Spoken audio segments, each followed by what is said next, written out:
Good morning, everybody. If I can ask you all to take your seats, please. Thank you.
So there's lots of seats. Nobody should feel the need to stand. Plenty of seats. Only stand if you need to.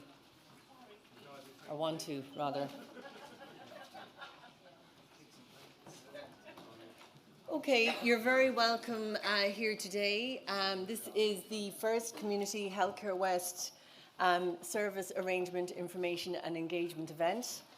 Some of you may have been at a similar event that would have been delivered by the Compliance Unit, the National Office. The last one that I'm aware of was back in 2019, so it's a while ago. A lot has happened since then, but here we are today. And as I say, this event has been run by Community Healthcare West.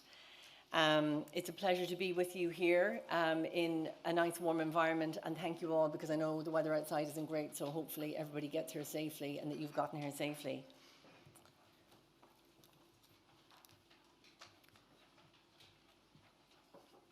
So the purpose of the day is to share information with you specific to the HSE Governance Framework for our service arrangement contracts and the management of them. It's also to share information about the organisation that we are, Community Healthcare West, and the services that we deliver.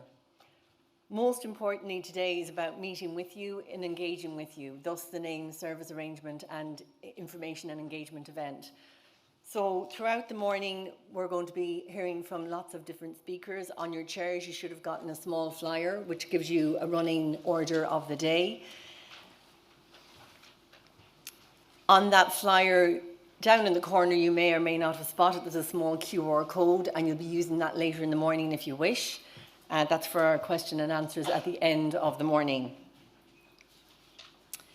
So as I say, the purpose and the main purpose of today is to engage and network with you, our service providers and CHO staff that are here in the room with us, and our senior management team. We're doing this to build more collaborative and partnership-style relationships as we strive to deliver the quality, people-centred services associated with the Sloan Care reforms. Mid-morning, as I mentioned, there'll be a break, and you'll see that on the running order. And this is intentionally and specifically, we're not trying to kill you with coffee or tea. The purpose is so that we talk to each other and we engage with each other. So you'll note, maybe at the rear of the room, you might have spotted them already, there are information points. And what we're suggesting is that when we break around actually it's probably 11:30, we'll see how we go, we'll do our best to stick to time, that you'll use those information points if you have any of your contract specific queries that you'd like to raise with the staff from those different divisions. I mentioned the QR code, and you may have spotted them around the room. They're in various different points. They're also on your leaflet. So what we're hoping is that via the networking break at 11:30, that you will raise any queries you have that are contract specific. If there are other more general questions, you might feed them in via the QR code to Mentimeter, and then at the end of the morning, we'll be looking at some of the questions that have come up, and we'll do our best to answer some of those for you.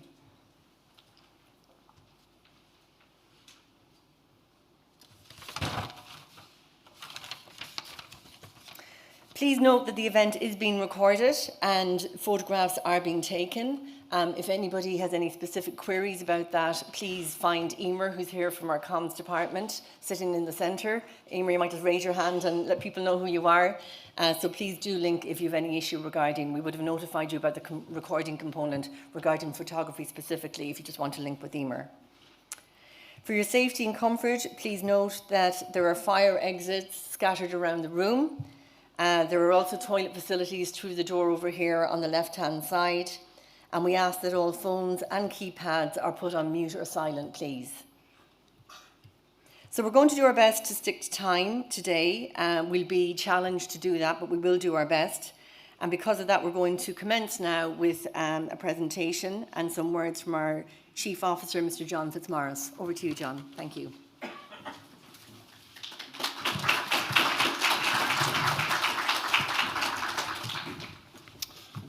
Thanks, Denise.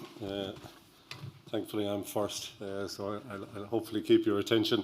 So welcome everyone this morning. It's great to see so many people that I recognise and a few that I don't, so hopefully I'll get a chance to meet some people that I haven't had the pleasure to get to know up till today throughout the morning. So good, and hopefully everybody arrives safely, because I know in terms of challenging weather at the moment.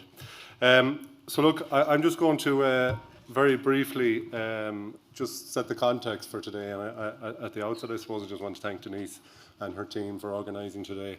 I think it's important probably as we close the year out and as we head into another year in terms of just to contextualise why we are here. The reality of it, I suppose, from our perspective is that we have a fundamental dependency on each other from the point of view from a HSE perspective. We rely on all of you to deliver services on our behalf. We're thankful for that. And I think from a HSE perspective, obviously it's important that we build a relationship. Denise has already mentioned partnership, and I think that's the focus and the spirit in which we want to move forward today. I suppose the report of the independent review, the Catherine Day report, as many would know, set out the kind of fundamental role that the voluntary organisations play. And when I talk about voluntary organisations, there are some agencies obviously here today that are for profit, and I think that's really important as well.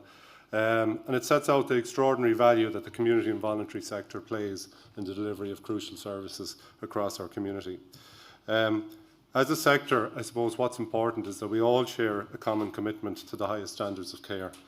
And it's about supporting those who need it. And the importance, and I think one of the fundamentals for us all, is that we treat people with compassion, with respect and with dignity. And I know certainly from my interaction with each of you on a day-to-day basis and on a weekly basis that that's something that I know is embedded in everybody that's here today.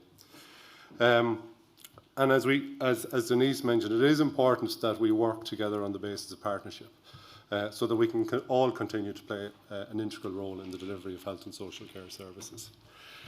Just to contextualise, I suppose, in terms of the value and the importance of the community, voluntary and for-profit sector in Community Healthcare West, at the moment, we receive an annual budget of about 667 million.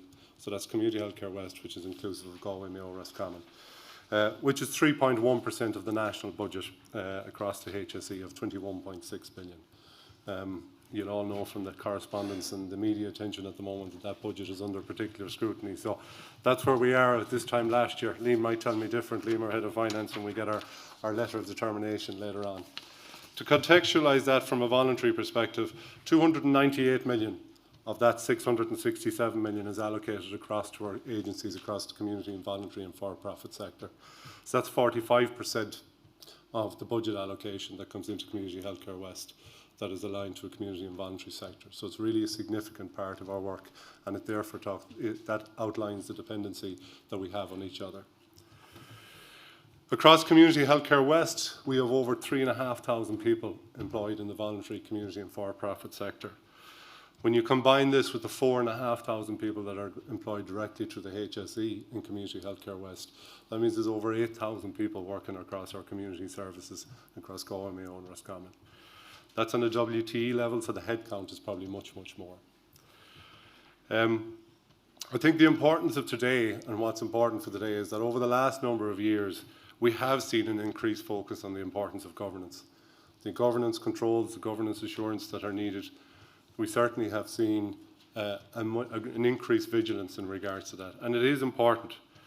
While it does bring around additional requirements, and I promise I'm not going to mention our templates or anything like that, it certainly does. It is a vital part of our assurances. And it is vital that we recognise the importance of good governance for all of us in ensuring that services are delivered to the required standards. It's critical in terms of service delivery and also to ensure that we operate within the parameters which are set out, and that's both from a funding and a service model perspective. It is safe to say, and I think I talk about this from a HSE and from a non-HSE perspective, that where we have encountered difficulties, it has come about as a result of inadequate governance. A key requirement within this is our collective commitment to learning and ensuring that there's learning across our sector. And that is why there's an increased focus on areas that you're going to hear about this morning, whether it's finance or quality and safety, and that will bring an increased value for us all in how we share that learning. Denise mentioned Sláinte Care, and it's important for me, I suppose, to mention that today as we head into a period of reform. I suppose at the HSE level, there's probably always ongoing reform, but we're heading into a very significant period of reform at this time. And that we're heading towards the formation of health regions. So everyone that's here today is here from Galway, Mayo, Roscommon, a Community Healthcare West perspective. Probably by this time next year, we'll be talking about the West-Northwest Health Region as opposed to Community Healthcare West, where we'll be combining with our colleagues in Celta and combining with our colleagues in CHO1 across Sligo, Donegal and Leitrim, and we'll become known as the West-Northwest Health Region. The focus of this change is to move towards a more integrated structure, which is inclusive of both the community and the hospital sector. The building block for this will be the Community Healthcare Network. So for those of you that are unfamiliar with the Community Healthcare Network, that would serve a population of circa 50,000 people. In Galway, Mayo and Roscommon, we have 9 community healthcare networks. We have 5 in Galway, 1 in Roscommon and 3 in Mayo. Many of you that are here today will be familiar with the Children's Disability Network managers. There's network managers in place within our community healthcare networks as well. So our fundamental building block will be that structure in which we want to align our services and develop more integrated approaches to healthcare. The key focus, and this is a term that you've all heard, will be the right care in the right place at the right time. For the vast majority of us, it's important to remember though that this change will have no impact, if minimal impact. And it's important that we don't lose focus and that we continue to set out what we do on a daily basis, which is delivering good quality healthcare and social care across the community. Throughout 2024, we will experience more opportunities and you will experience more opportunities to feed into what this change will look like. And it is important that that is afforded to everyone that's here today from a partnership perspective. But I expect throughout 2024 to be pretty much as is. And that as we move into 2025 is where we'll start to see the significant changes. It would be remiss of me, I suppose, today not to mention the challenges that lie ahead in terms of 2024, sorry, I better not skip a year there. I know we're heading into a leap year next year. 2023, the end of 2023 is presenting significant challenges as we stand. And I think into 2024, you just need to see the correspondence and see the news correspondence to know that this is going to be a challenging, very challenging year from a health perspective.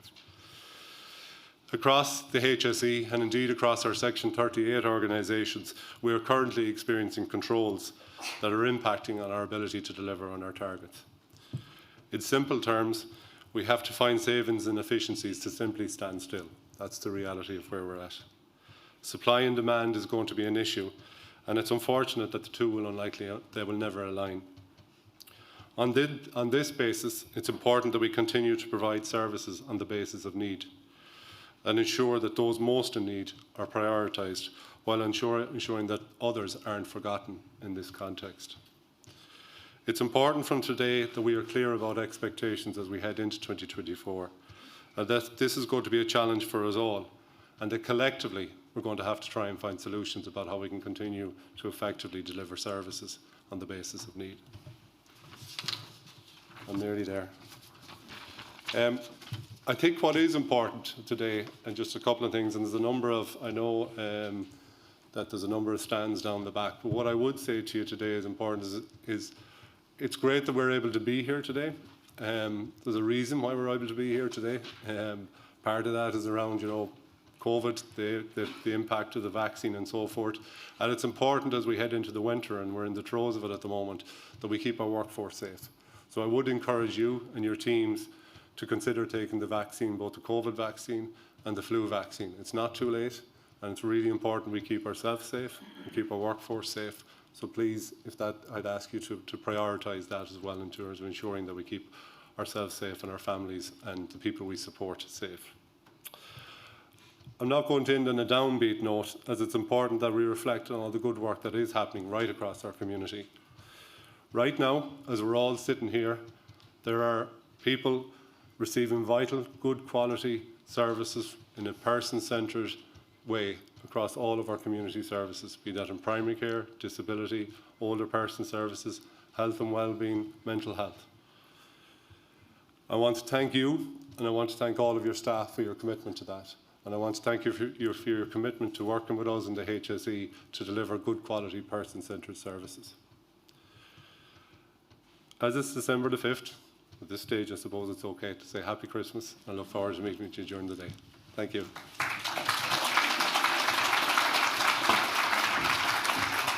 Thank you, John. I'd like to introduce our next speaker, and that's Mr. Kevin Cleary. Kevin is the Assistant National Director in the HSE Compliance Unit, and he's going to give us lots of really helpful information regarding the governance framework. You're very welcome, Kevin.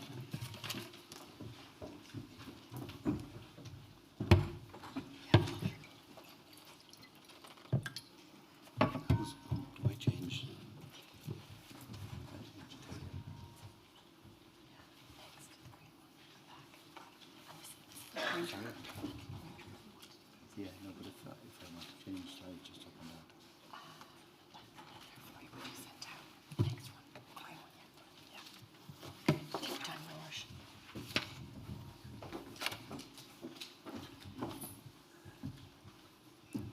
Good morning, everybody, and nice to see you all again. As Denise was saying, the last time we'd have been out to meet people was in 2019. And obviously a lot has happened in the interim, so I'm mindful of the audience, that it's obviously people from Section 38, mainly Section 39, but also some service managers. So I'm taking the opportunity to update people in where we're going in compliance generally, and just to give a bit of the context of where we are at present and some initiatives.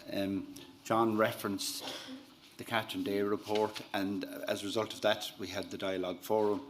And out of the Dialogue Forum, we have some initiatives. So I just wanted to mention those and highlight them. So, okay, what I want to touch on today is, obviously an introduction, the role of the compliance unit, which I head up. There are 9 staff, and it's not just about compliance. It probably wasn't the best title to give it, because we're involved. There is an element of compliance in it, but there's also another element of it in terms of getting the service arrangements and the templates done. The Dialogue Forum, I want to mention that because there are initiatives there that are relevant for you all, and that has been a very welcome initiative where we're working together with members of the Dialogue Forum and key relevant processes for funded agencies. I'm doing some work, obviously, with the oversight body, which are the representatives, CEOs from some of the agencies on it. And one of the things I just wanted to highlight to people today are, we have systems, and I think it's important, based on what John was saying, when we're working together, that the people in the Section 38s and 39s, that they understand our systems and that they're aware of our reporting systems and what where we're held to account, and the way all of those reporting systems add up. So,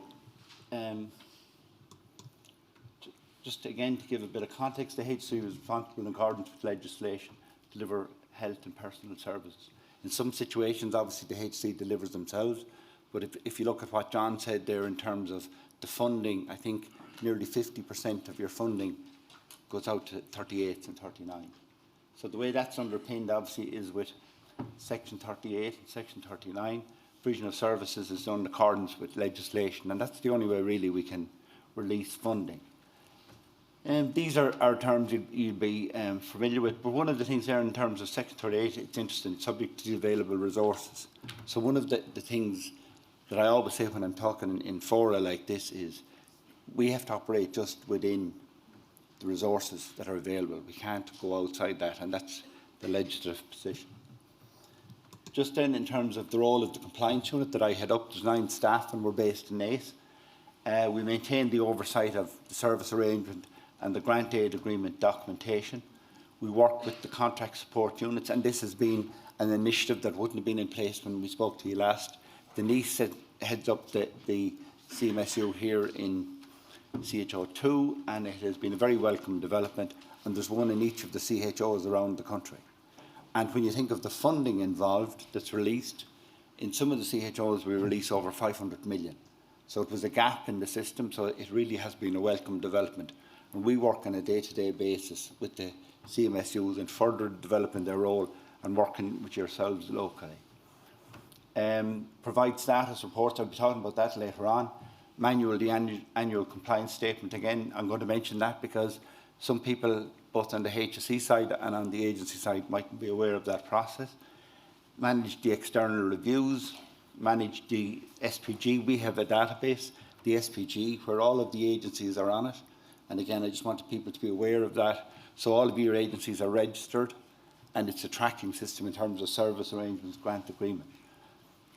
Coordinate governance issues within the HSE, interface with key stakeholders involved in the framework, such as the State Claims Agency and the Charities Regulator. And I want to mention the MOU with the Charity Regulator. And then we provide training on an ongoing basis. And just to give the amount of money that's involved, or the amount of funding, I just took the figures from the annual report for the last 6 years. And these are billions. So last year, if you look at the annual report of the HSE, we released 6.3 billion plus. And then down along, and you can see obviously with COVID, there was a considerable jump in funding. And that goes out to the voluntary hospitals. But our role in the compliance unit is to make sure that the service arrangement documentation is in place for all that 6.3 billion, and then to track that it is actually put in place. But the key people are the service people in the community areas that put that in place. And just to have a look at how that then breaks down, there are 38 Section 38s, 35939s grant service arrangements, then 1233 grant aid agreements, and for profits 267 and 20 out of state.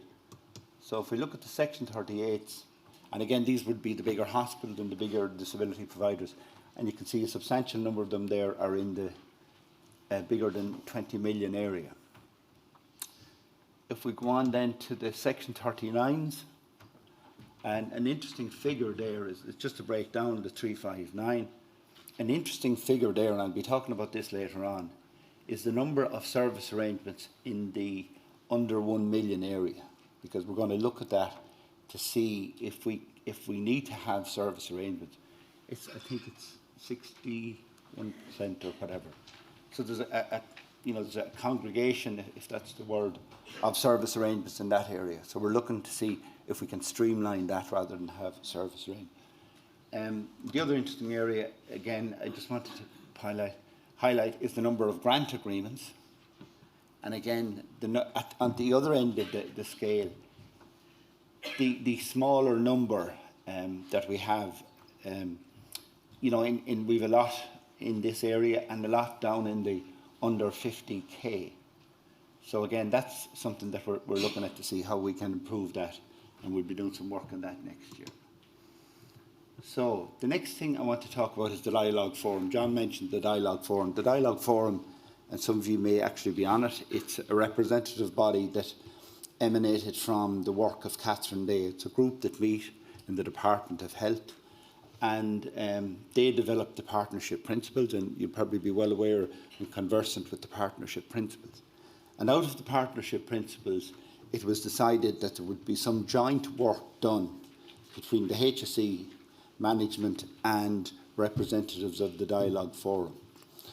So the partnership principles would have been launched, I think, in April of this year. So it was decided the joint work would be done on the review of the service arrangement. Heretofore, we would have done the review of the service arrangement ourselves. The last one was done in 2015, and we did it. So this time, the service arrangement is being reviewed in conjunction with representatives from the Dialogue Forum. So we have CEOs, we have the CEO of Enable Ireland is on the group as an example, the acting CEO of Irish Wheelchair Association, representatives of the hospital. So these are the partnership principles in action, where we're sitting down together and working through and coming up with documentation. So it's agreed for 2024 to focus on 3 different areas. To review clauses 12, 14 and 33 in the service arrangement, and people will say, what are those? Clause 12 is about access, clause 14 is about performance, and clause 33 is about the dispute resolution. And the reason we're looking at those is there was a sense that in some of them there were somewhat tilted towards the HSE, and that they weren't, absolutely objective. So some work has been done in those. So you'll see in the part 1 in the service arrangement for 2024, key changes in those where discretionary elements available to the HSE have been removed and are no longer available. The pilot project used to streamline documentation for service arrangements. Anybody that does the service arrangement will realise that it's a very extensive document, particularly the schedules. They comprise about 56 pages. So what we have done, and we're going to pilot it next year, we have reduced the schedules right down to the variables. And the 2 variables really are funding and services.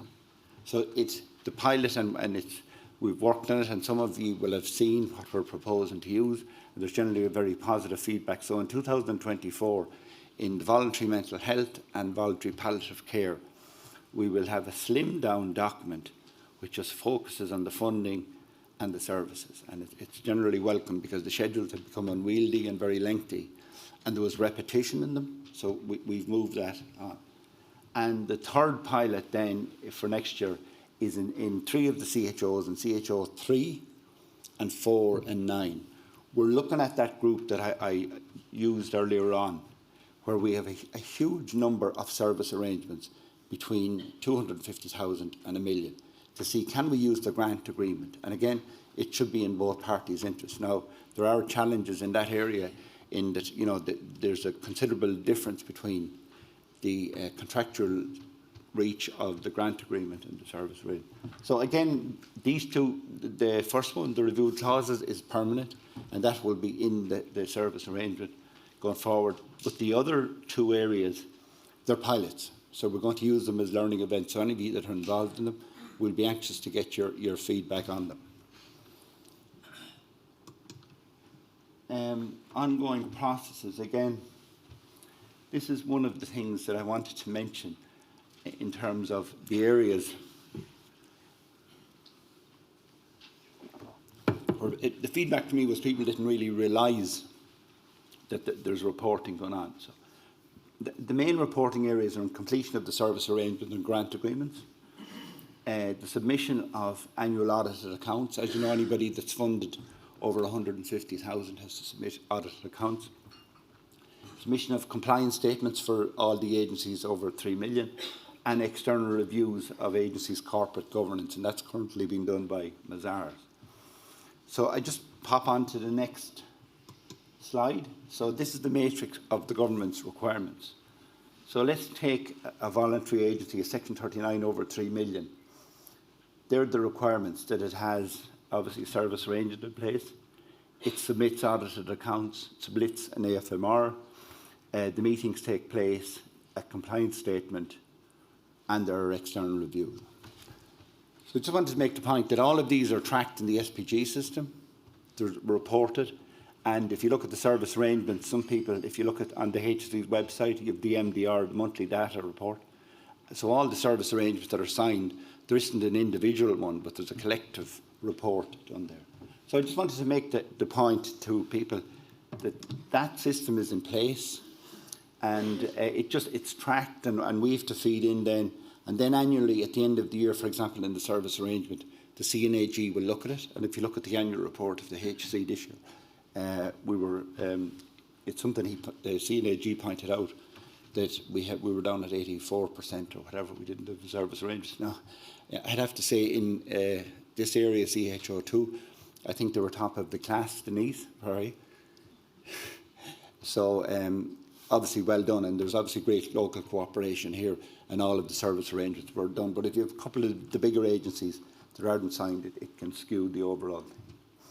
So I just wanted to mention all of those areas so people are aware that that ongoing reporting is taking place. So if your audited accounts aren't in, there's a report sent every fortnight. There's a report circulated nationally and locally so that everybody is aware of it.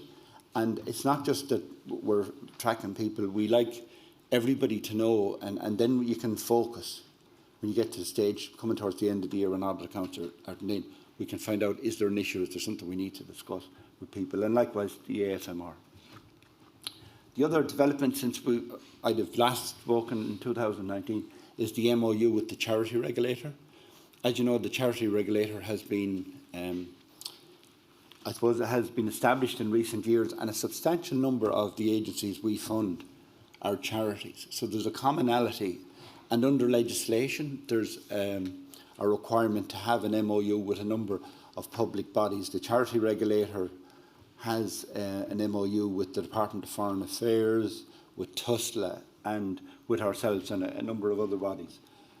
So I'm the contact for it, so anything in relation to the charity regulator comes through me, or comes through the compliance unit, but effectively it comes through me. It was signed in July 23. It facilitates close cooperation between both organisations. We would have always had an informal relationship with the charity regulator, but now that's on a formal footing. And the MOU, if anybody is interested, it's up on the HSE's website and it's on the charity regulator's website. It enables the sharing of information, but I just want to say we just don't give information willy-nilly or anything like that. Under the service arrangement, as you know, there's a confidentiality clause, so all information that would be given to the charity regulator, should I say, is done in accordance with law, and it's done in accordance with contracts. So we just don't offer or we don't share information unless there's a good basis for it. But it's been a very good development, and it also enables to provide assistance for the performance of respective functions. For example, the charity regulator, sometimes people will approach the charity regulator to be registered as a charity, and they may have a health dimension to it. So they'll come to us and they would ask to see, is this viable? Is there a basis going forward for this? Is it a charity that you would recommend to be registered? So it's a welcome development, and when we had it signed and there was a lot of work over and back between the legal people, it worked out very well, but we were anxious that people don't think it's a case of we get information or report and we give it over. It has to go through a series of checks and balances, and the final one is that everything goes through me, so we just don't hand over stuff willy-nilly. Okay, I've done that. Then I just want to talk about the compliance statement. Each section 39 and 38 over 3 million has to submit a compliance statement. Some of you may be conversant with it. The reason that I wanted to raise it today, it's one of the two areas where we deal directly with the organisations. There's 107 organisations at the moment that submit compliance statements. It's one of the two areas that I deal directly with boards. In the normal course event, John and his people deal locally with the agencies, and we don't get involved in that. That's covered under the accountability framework. But we deal with the compliance statement. And again, this is for people that there may have been changes of people in post since we last, but I just want to touch, it covers governance, internal code of governance, risk management, remuneration, finance, capital assets, taxation, procurement and other matters. And key there is it's a self-confirmation process in relation to the following, and it's completed by each board, and it covers all of these issues. And the reason I like to raise it in these fora is just to mention that in many instances, the board go to the CEO to get confirmation and to get reassurances. So again, from time to time, like we have to go through all of the 107 compliance statements and we write back to the chairs of the board. if there's anything that anybody is concerned about or concerned as to whether they should include it or otherwise, you can contact me and we talk people through it, and we welcome that approach rather than putting something in to the compliance statement and then the board, we're writing back to the board and the board are asking, what's this about? So if there's anything that anybody is involved in the completion of a compliance statement, please contact us and we'll talk it through. And we'd welcome that approach. In some situations, particularly with some of the 38s, there have been issues in relation to staff and remuneration and that. And it's just helpful that they talk it through with us. So the compliance statement, we don't have to write back to the board and ask them questions that are difficult. And then we've the external reviews of governance, and we've about 32 of these done. The first phase was done by Deloitte, where they go out into the agency, and this is the first time this was ever done. So they go out and they look at board governance, related companies, if there are any, reorganisation and restructuring, if any is taking place. As you know, if there's reorganisation or restructuring, it has to be signed off by the HSE. Procurement, an ongoing challenge indeed for the HSE, but generally an ongoing challenge in the agencies. HR and payroll, and that mainly applies to Section 38, are there third-party contracts in place, and all the checks and balances around that, have they been approved by the HSE? Capital assets, are there liens in place? Overview of financial governance to see if there are internal controls, and then the role of the HSE. And the reason, again, I wanted to apprise people of this process is we're now getting into the Section 39s, and any of you over 3 million, there will be an external review. The first phase, 29 were done by Deloitte, and the next phase are being done by Mazars, and I think we've about 13 in train at the moment. So just to sum up, and again on these occasions I find there might be one or two things people will take away. You won't take away all the detail. But just a couple of things that I wanted to remind people of. The changes to the documentation in 2024, so the Part 1 will be changed. There will be pilots with mental health and palliative care in the voluntary 38s and 39s. And again, we see that as a welcome development. Again, that people are aware of the reporting systems, that all of the AFSs and the service arrangement that are unsigned, that's tracked. The annual compliance statement, again, the point I wanted to get across there, if you're a CEO or the manager and you're being asked for assurances from your board and you're not sure of anything, please contact us and we'll talk you through on it. And the MOU with the charity regulator and the HSE. And the final thing I want to say is, like, all of our systems are paper-based, and we're mindful that we really need to move to an IT platform. You know, sending out paper service arrangements. I mean, any processes that you're involved with in the moment, car tax or insurance rent, it's all done on an IT basis. And it's going to be a gigantic effort. But we're mindful of particularly of the work we're doing in the Dialogue Forum, that at the back of it, that we really need to be moving on to an IT base. And really, it's crying out for it, and even the lawyers would say that. So that's what I want to share with you this morning. Our email is compliance@HSE. If anybody ever wants to contact me on any matter at all whatsoever within reason, we are mindful of, obviously, the accountability framework, but particularly in relation to compliance statement and the external reviews, we're more than willing to talk to anybody on that. So now I want to hand over to Denise Donlan, the eminent CMSU manager here in the area. Thank you.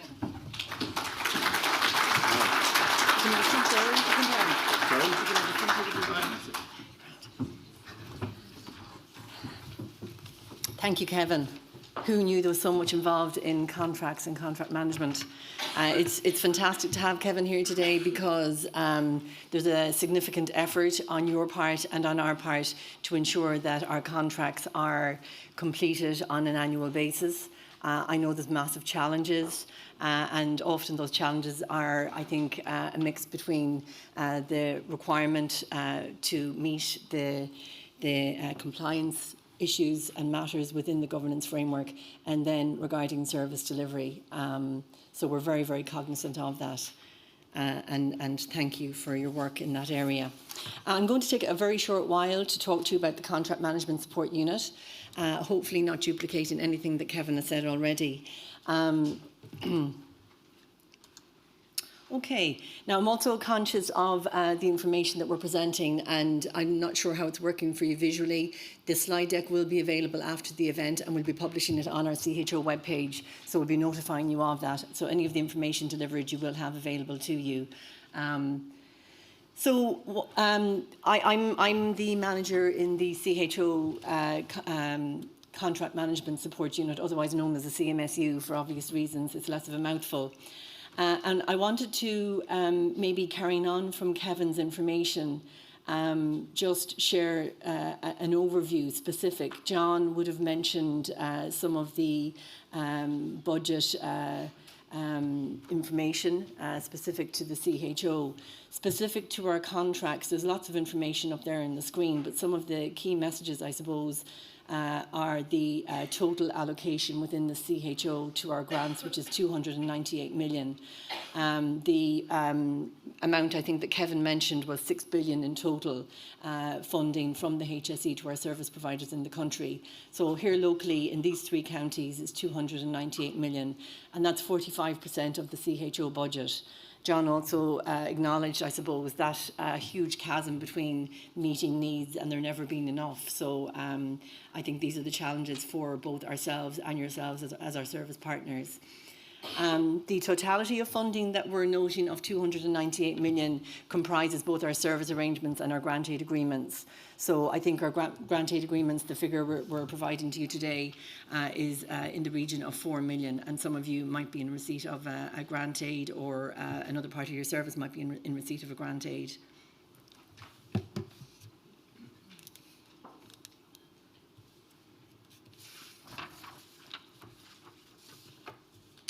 So in totality in the CHO, we fund 99 services, organisations and agencies. We've got about 150 people in the room here today, and as I said at the very outset, we invited you here so that we can share information and engage with you, and we'll do that at our networking break. I mentioned 99 organisations and agencies, and of those we've won 193 contracts.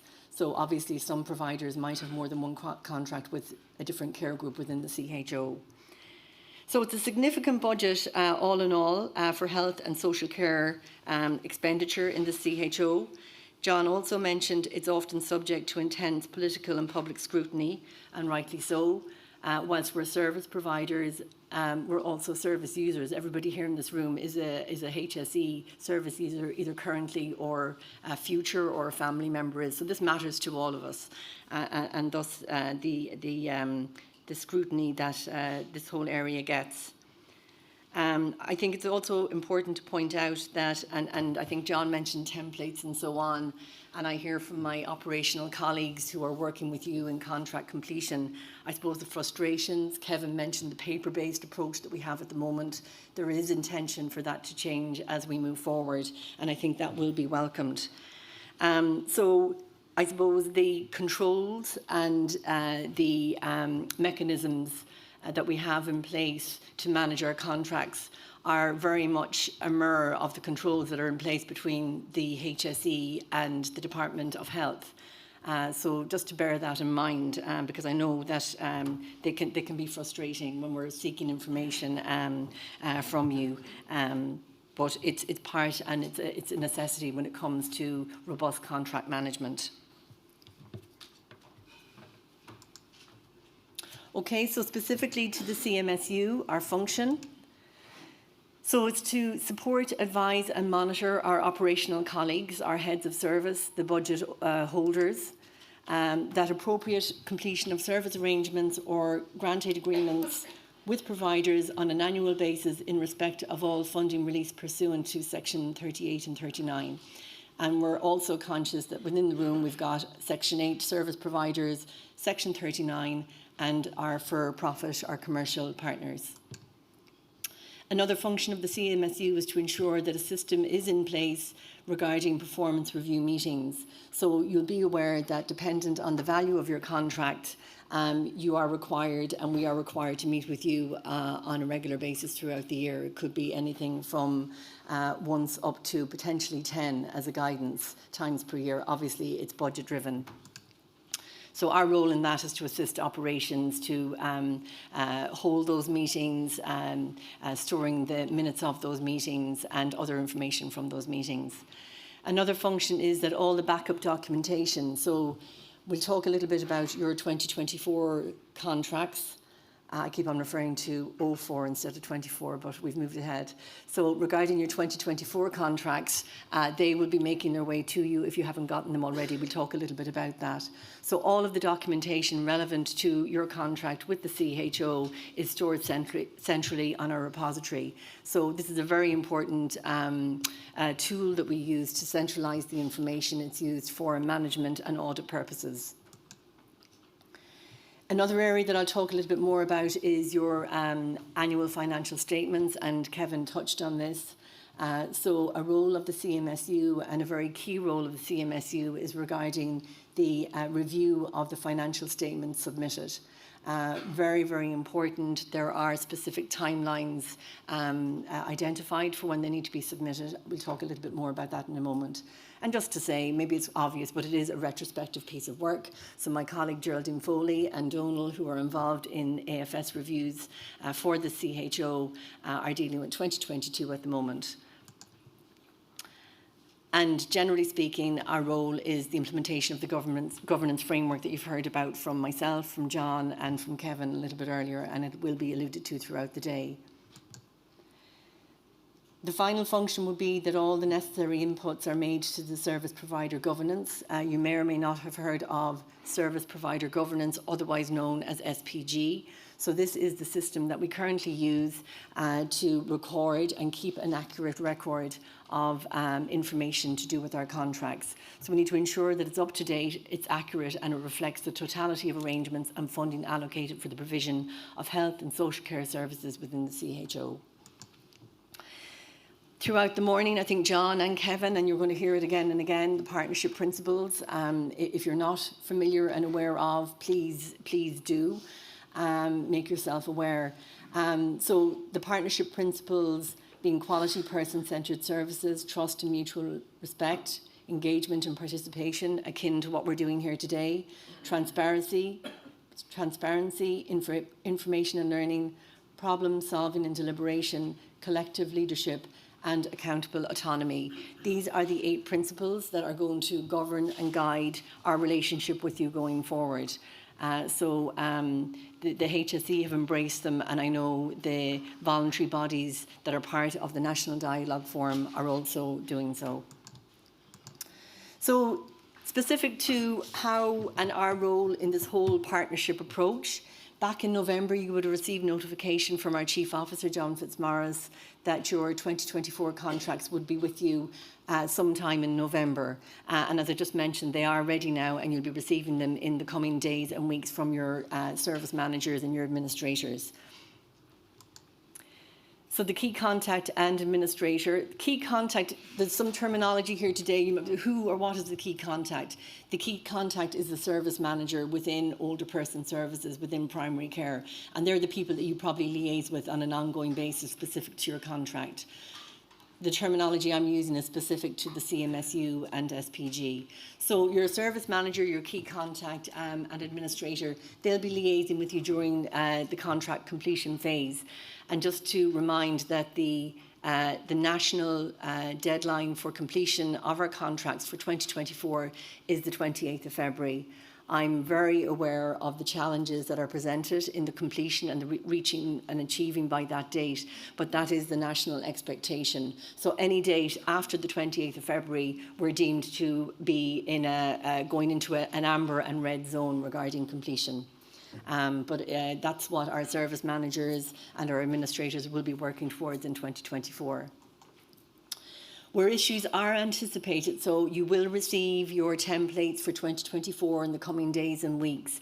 If there are issues identified in the letter that will accompany your templates, you are asked to notify us by the 31st of December.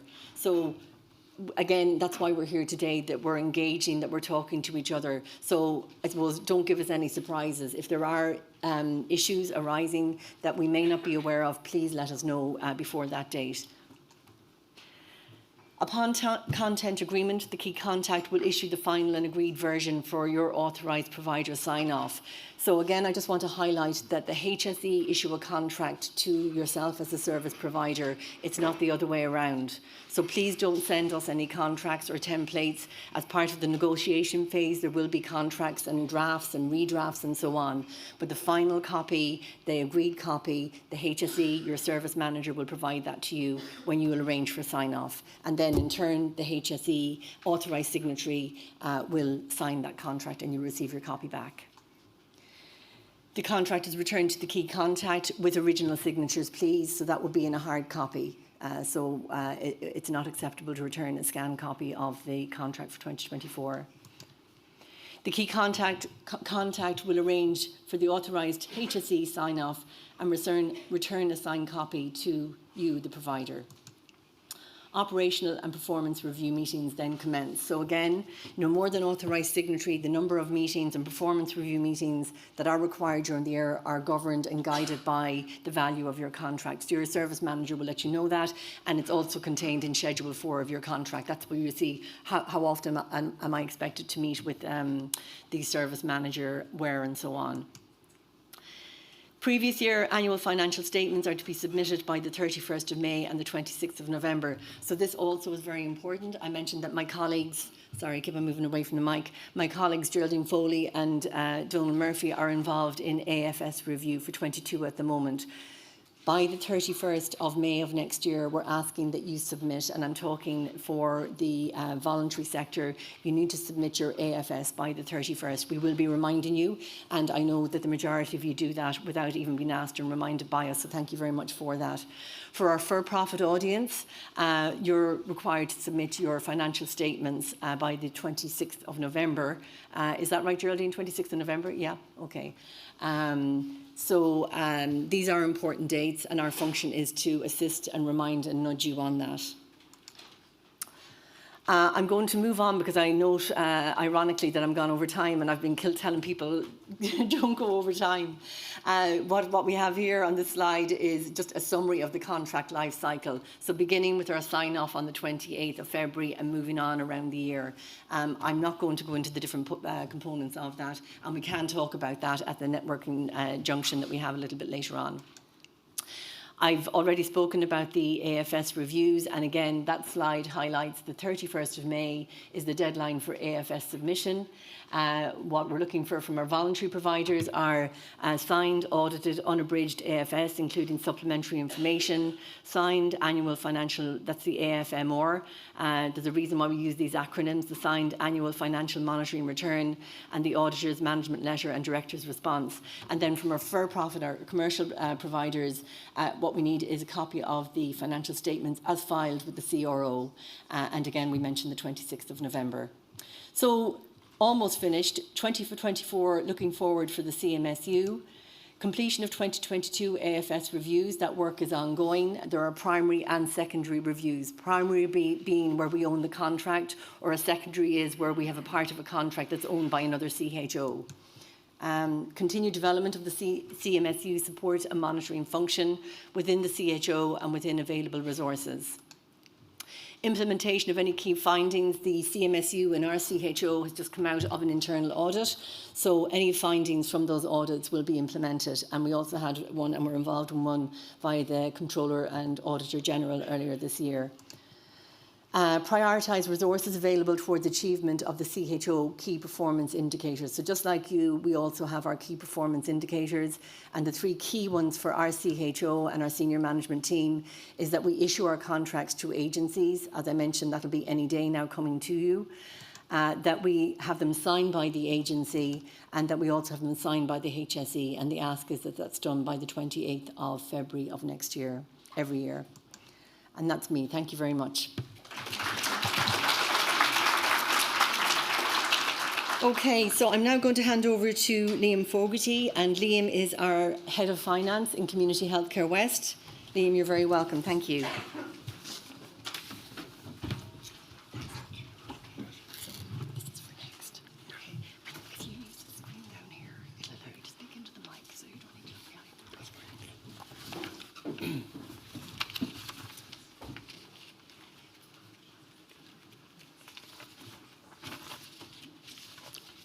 Good morning, everybody. My name is Liam Fogarty. I'm Head of Finance for Community Healthcare West. I'm based in Merlin Park in Galway, and I just want to, first of all, say thanks very much to Denise for organising this event this morning. And also I want to say thanks to Denise's team, Geraldine Foley and Donald Murphy, who we work closely with in finance. So I just say thanks very much for all the help during the year, and it has been, the compliance unit has really been a welcome addition, and we are doing a lot of good work in terms of improving our compliance, and it has been very, very beneficial over the last few years. Firstly, I want to just introduce my own team and put in sort of a face to the names of people you might be contacting.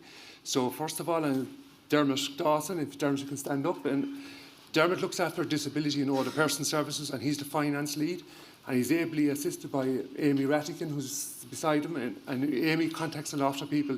So all the disability agencies, excluding Ability West and Brothers of Charity, Amy deals with.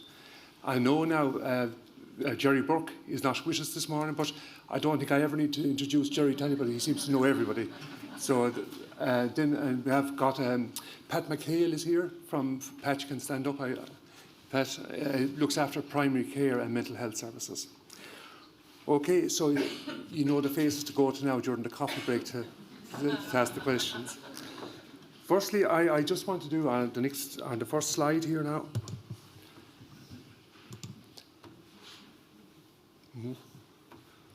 What happened there? Press again.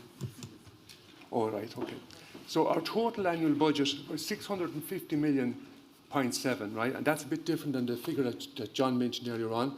But I've excluded the man-led schemes, and what the man-led schemes are, all our high-tech drugs, our aids and appliances, etc.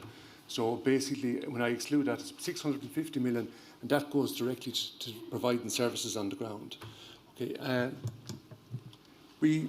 the total amount we give out every year, or this year, 2023, is 298 million, which is a massive figure. You consider it's about 45% of our total budget. So you can see how important the voluntary organisations are to us in delivering our services. And also you can understand why there's so much scrutiny, because ultimately all this money comes from the public purse. So that's why there's so much scrutiny, and we have basically such high compliance levels for demands on our to have high compliance.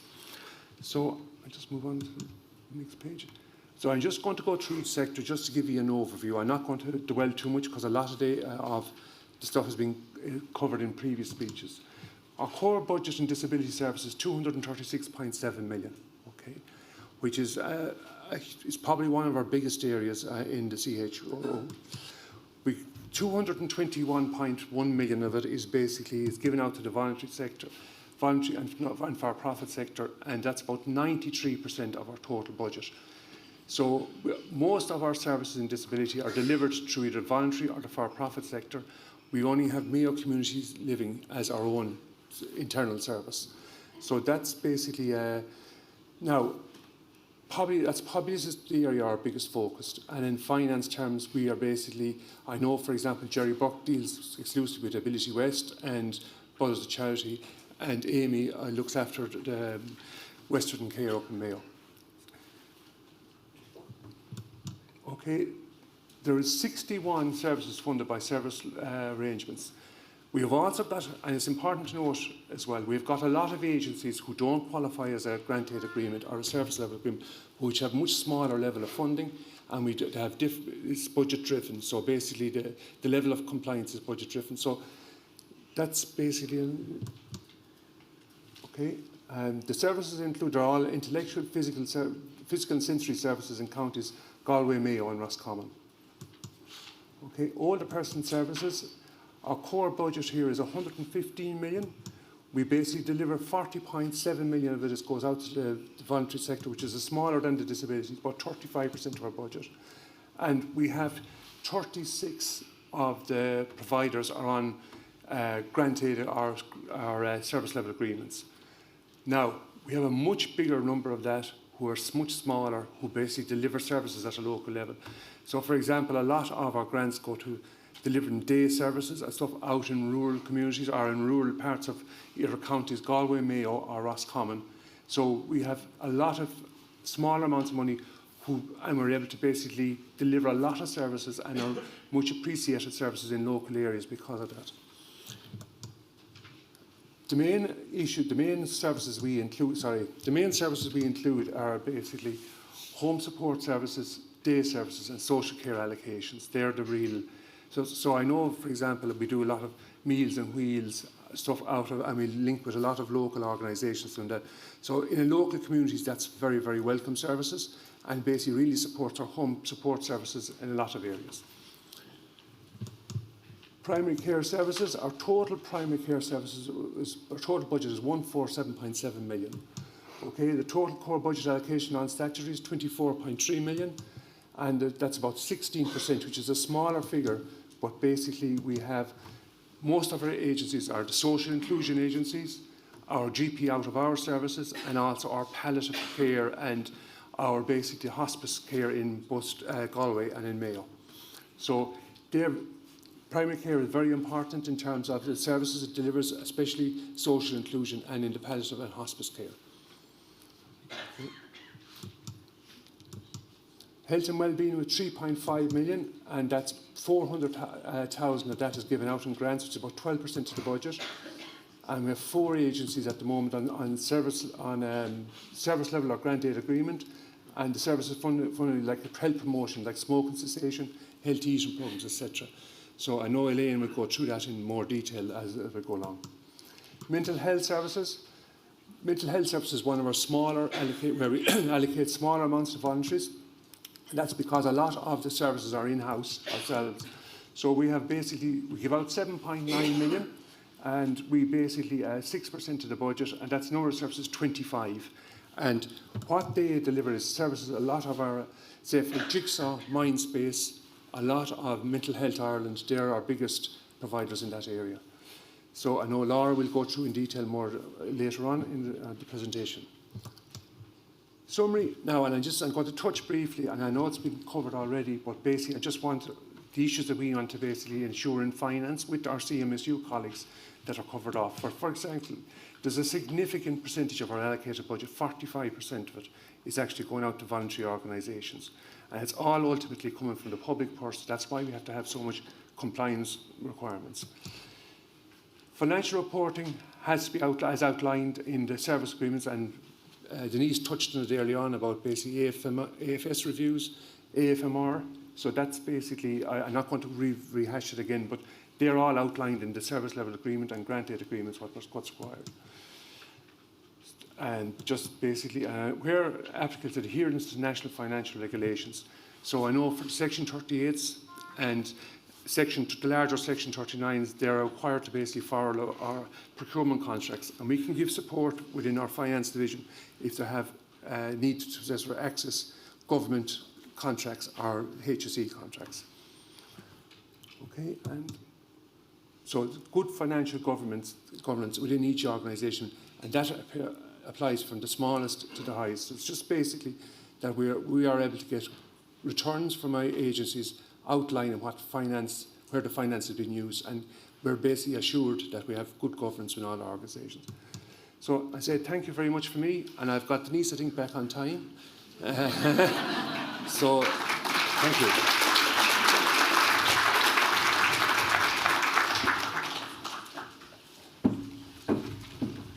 Thanks, Liam. It's very reassuring that our head of finance is so meticulous, and he's that way across the board, so there's great assurance.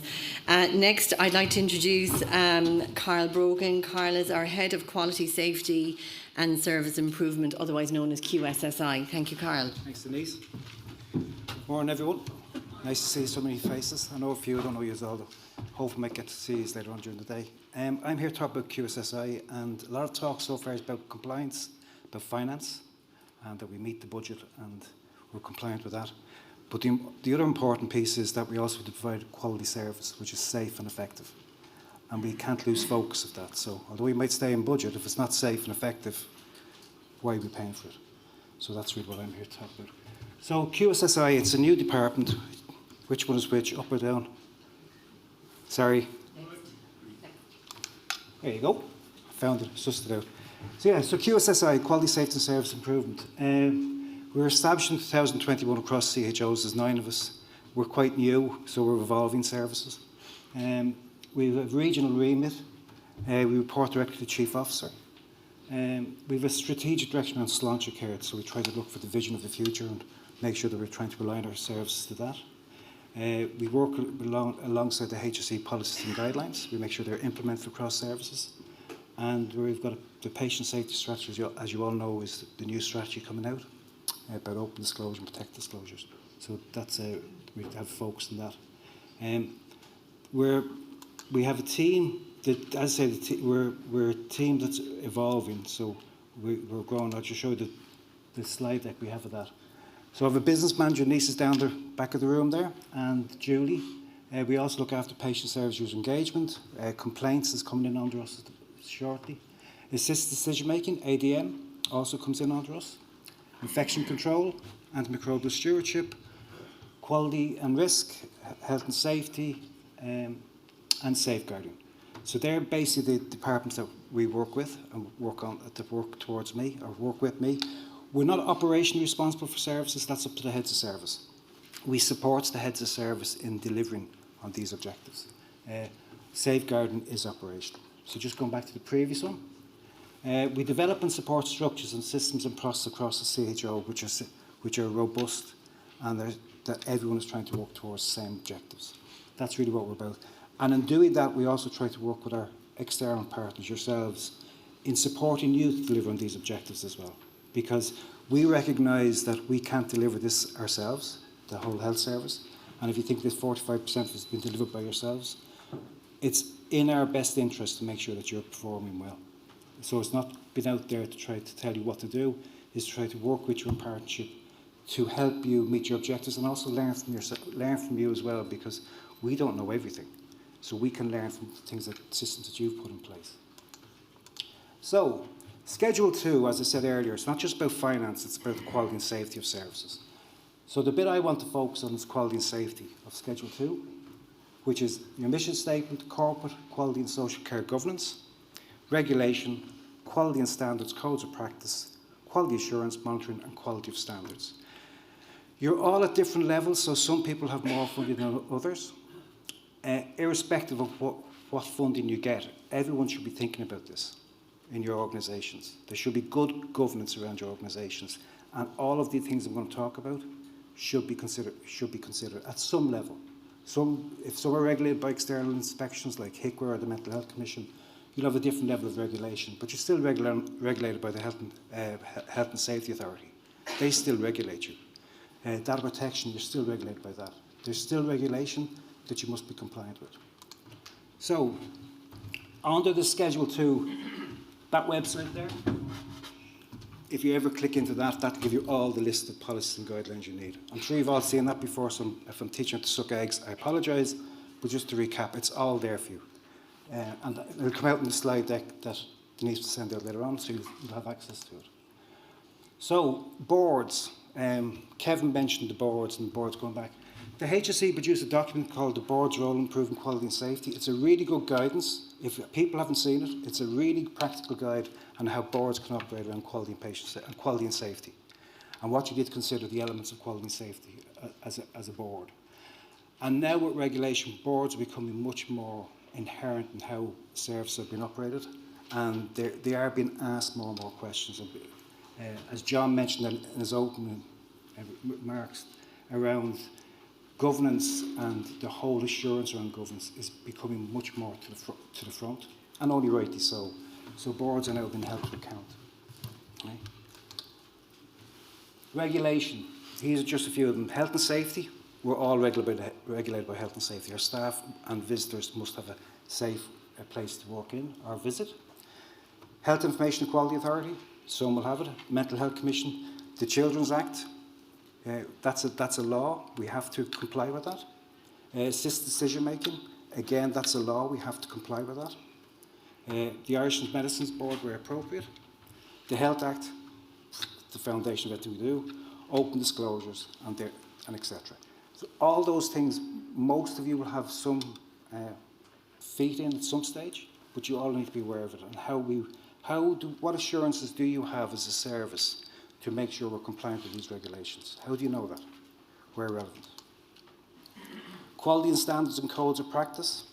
Again, professional codes of practice where you have professionals working in your organisation. Safeguard and protection of the vulnerable adult. Immunisations, again, biological agents. We've all been through COVID infection control. We've all been there. We've learned from that. What we've learned from that is around standards and codes is pre-planning is really important, especially in infection control. It's the pre-planning is really important now. And it's not just say it's over. It's not over. It can happen again. But what systems we have to make sure it's safe? HBSC, CORU, and a few other places like that. Quality assurance and monitoring of quality and standards. Again, these are just some documents that the HSE have in place. You'll notice there on the far left, there's a new enterprise risk management policy for the HSE. I don't know if you're aware of that. That was launched there a few months ago, and they've now asked us to implement it. It doesn't change much around how we manage our risk. It just, there's some terminology which has changed around, some of the tools, templates have changed slightly, but it's still the same principles of risk management. Clinical governance, and again, the incident management framework, how you report accidents, incidents, near misses, how you trend that, what you do with that information. Are you reporting up your serious reportable events to the heads of service? Are they aware of what's going on? Really important. The other bit is around complaints. How are you managing your complaints? What are you learning from your complaints? How are you engaging with your service users? And then the last thing is audit. What audit is taking place? We know there's financial audit going on. We're aware of that. But what audit's going on in quality of service delivery? How do we know the service is effective and safe? Here's a list of policies, okay, that you can all link in with. Again, this is HSE work, but it's there to be used by everyone in this room. The one I will draw your attention to is the National Consent Policy in the middle there. That's going to be relaunched very shortly, just so you're aware of that. And the reason it's been relaunched is because the Assistant Decision Making Act has changed, and we have to change some of the terminology. And also it's going to give some practical advice around how to navigate the Capacity Act. So what does capacity look like? And what does that mean for individuals? So some practical hints around that, because that can be quite challenging for services now, about how, especially in disabilities, and it's much more to the front, and mental health, but it's everywhere, but it can be quite challenging. But they're just some frameworks for yourselves to consider. Are we compliant with them? Now, this bit here, I suppose, this is the main bit of the thrust of the meeting for me. So this is only guidelines, okay? This isn't written in stone. So what we're planning to do in QSSI is, because I recognise in QSSI we probably haven't been as to the forefront of this performance meetings around how effective and how safe services need to be. So we need to change that dialogue and that narrative. So we have developed the QSSI performer. Now, I heard Kevin mention around changing the services, but I don't think what I've talked about previously is going to change. We'll still need assurances that you're managing your incidents, you're managing the risks. You've got good systems in place around patient safety, you've got good infection control, health and safety. We'll still need those assurances. So what the grant or service of agreement looks like, I'm not sure. But this information will still be required at some level. So we've developed a pro forma, which is currently being piloted in 2 areas that we work with in CHO. And it covers these areas, which is governance, incident management, health and safety, adult safeguard and children's first, risk registers, risk assessment, compliance, general information around protect disclosures and other things like that, consumer affairs, service user engagement, infection prevention control and quality. So we've developed this pro forma, and what we'll be expecting is that services will populate this, and we will meet with you, with the heads of service, either quarterly or annually at the bequest of the head of service, to go through that with you, to make sure that we have those assurances that the systems or the service is safe and effective. But on top of that, we can learn from each other. So it's not there to beat you with a stick and say not doing it, to say how can we help where we can help. Now I'm very conscious we don't have a huge team to do this, okay, so we won't be reaching out to everyone in the audience, but it's where we can reach out, we can support, we'll help people support, because as I said earlier, it's really important we work with you to make sure that you continue to do the good job that you're doing. We're not here to beat you with this, we're here to support you to do this and do it well, and make sure that there's good governance and assurance around that. So that performance, as I say, is currently being piloted. It's been received well, I must admit. I don't think there's going to be many changes to it. And once it's been approved and signed off, as the heads of service, or as we work with the heads of service to sign off your contract, service of arrangements, we will then be issuing out these to services to be returned, and we'll meet with you individually. So what we're saying is anyone over 40 million will meet every quarter. Anyone 20 to 40 is biannually, 5 to 20 is annually. That's what we're saying. That's what we meet. Anything underneath that is up to the head of service to come and ask us if they'd like, if there's concerns, or even if you want that help or that support. We're happy to work with you where we can, based upon resources. So that's where the future is going to be for 2024. That's what we're planning to introduce across the CHO, to roll that out. It's all the information is in line with the section 2 of the schedule. It's nothing new. We're not asking for anything. It's just putting in a formatted way. Okay? Thank you.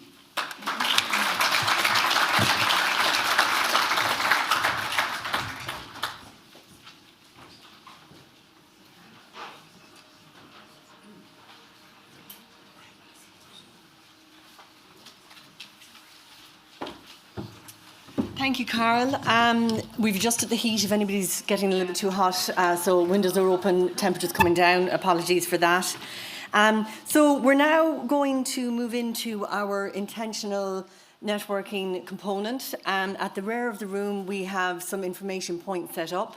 Within the room, we've got our senior management team for the CHO. We've got our service managers that we've referred to. So this is where we're going to invite you to find each other. If there are any contract-specific questions, we would ask that you raise them during this time because we'll be looking at more general questions via Mentimeter after the break. I think that's everything. I also need to mention that Anne and Clive are here from Children First, and they've got lots of information available to you. So please use that time to inform yourself and meet with them. That's the beauty of today, I suppose. We're getting to see each other rather than Teams or emails or whatever we normally do to communicate. So make the most of that. And there's freebies available, so first come, first served. Okay? So we'll meet back again, Aisling, what time? What? 11:45, we're going to reconvene and finish out the rest of the morning. Thank you.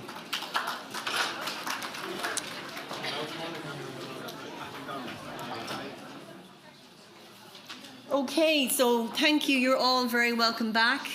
I hope you had an opportunity to, first of all, have a comfort break, have some refreshments, and as we said at the outset, most importantly, that you took the opportunity or had the opportunity to meet with our senior management team, our service managers, our administrators. That's one of the key points of today. We're going to move into the final phase of the morning. The good news is I think that we've saved some time and we're on time, so we're very happy with that. I mentioned at the beginning of the morning, around the room and on the little leaflet that you would have picked up on the way in today, at the very bottom, my colleague Donal has put a QR code. So that's for our Q&A. So while ideally any contract-specific questions were brought to the information points at the end of the room, or after the meeting, if you want to find our heads of service or our service managers, that would be the place to do this. This would be more general questions regarding any of the content raised already or that's going to be raised in our next sequence of presentations. So how you use a QR code, for those who've never done one before, it is easy and it's worth a try. So you can either point your phone at the QR code. It does work over quite a distance, but as I say, you have one on your lap. You can use this one here. You don't have to use the one on the screen. That will bring you into a website and it will give you direction on what you need to do as in inserting your questions. And then at the end of this morning, we'll be taking some of those questions, not all, obviously, but just to get a flavour, I suppose, of some of the questions that are coming up. Okay, I think that's it from me. So I'm happy to introduce our Head of Service for Primary Care, Mary Ward. And Mary, you're welcome to the stage.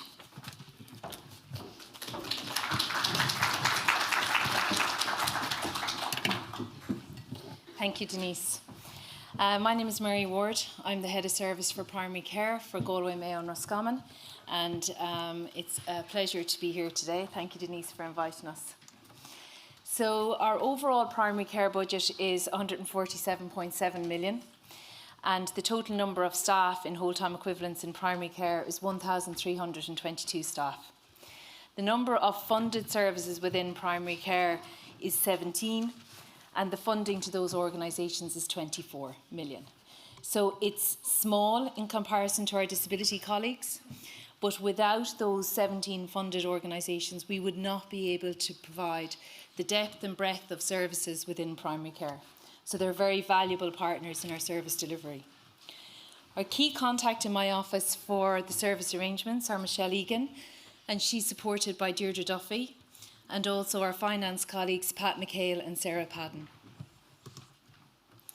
So John would have referenced previously community healthcare networks, and that community healthcare networks are the building blocks or the foundation for how we're going to develop our integrated services as we move forward. I'm going to briefly talk about our community healthcare networks, and you'll see from the map, which you'll have a better view of it in the emails that go out with the information. But this is a map of Community Healthcare West, Galway, Mayo and Roscommon, and you will see the colour-coded areas are our networks, and they're from network 1 to 9. We have 9 networks in Community Healthcare West. Within those networks, there are a number of primary care teams, and they work together under the structure of the network manager. Within the networks, there is one integrated care hub. So there are 3 integrated care hubs across Community Healthcare West, and they're dotted in the yellow. And they serve a population of approximately 150,000. One integrated care hub to 3 networks. Those integrated care hubs are made up of services for older people, services for chronic disease, and our network staff. Again, the townlands or the counties, they're not very clear there, but you'll be able to see them when you get the information distributed out. So a community healthcare network is made up of a number of primary care teams. We have 3 networks in Mayo, one in North Mayo, one in South Mayo, one in West Mayo. In Galway City, we have 3, West Galway City, Central Galway and East Galway City. And then our Ballinasloe integrated care hub, the networks there are Tuam, Athenry and Loughrea, East Galway and South Roscommon, and North East Galway and North Roscommon. Roscommon is one network in itself, and it's aligned to the Ballinasloe hub. The integrated care hubs are Castlebar, Galway City and Ballinasloe, and you'll see that they range from a population of just over 150,000 to 130,000. Services delivered across primary care and those that are aligned to our networks are services such as physiotherapy, dietetics, occupational therapy, speech and language therapy, social work, public health nursing, podiatry, our GPs, and then services that don't necessarily work within the network but that are aligned to the network are services such as dental, psychology, our community medical doctors, regional services such as social inclusion, which we deliver in partnership with our Section 39 colleagues. And our social inclusion services include addiction services, services for homeless, traveller health and our migrant health population. Civil registration, our GP unit, our public analyst lab, audiology services, ophthalmology services, orthotic services and palliative care services, again supported by our Section 39 organisations and our inpatient unit in both Mayo and Galway, delivered by Galway Hospice, currently Section 39 but soon to be Section 38 organisation.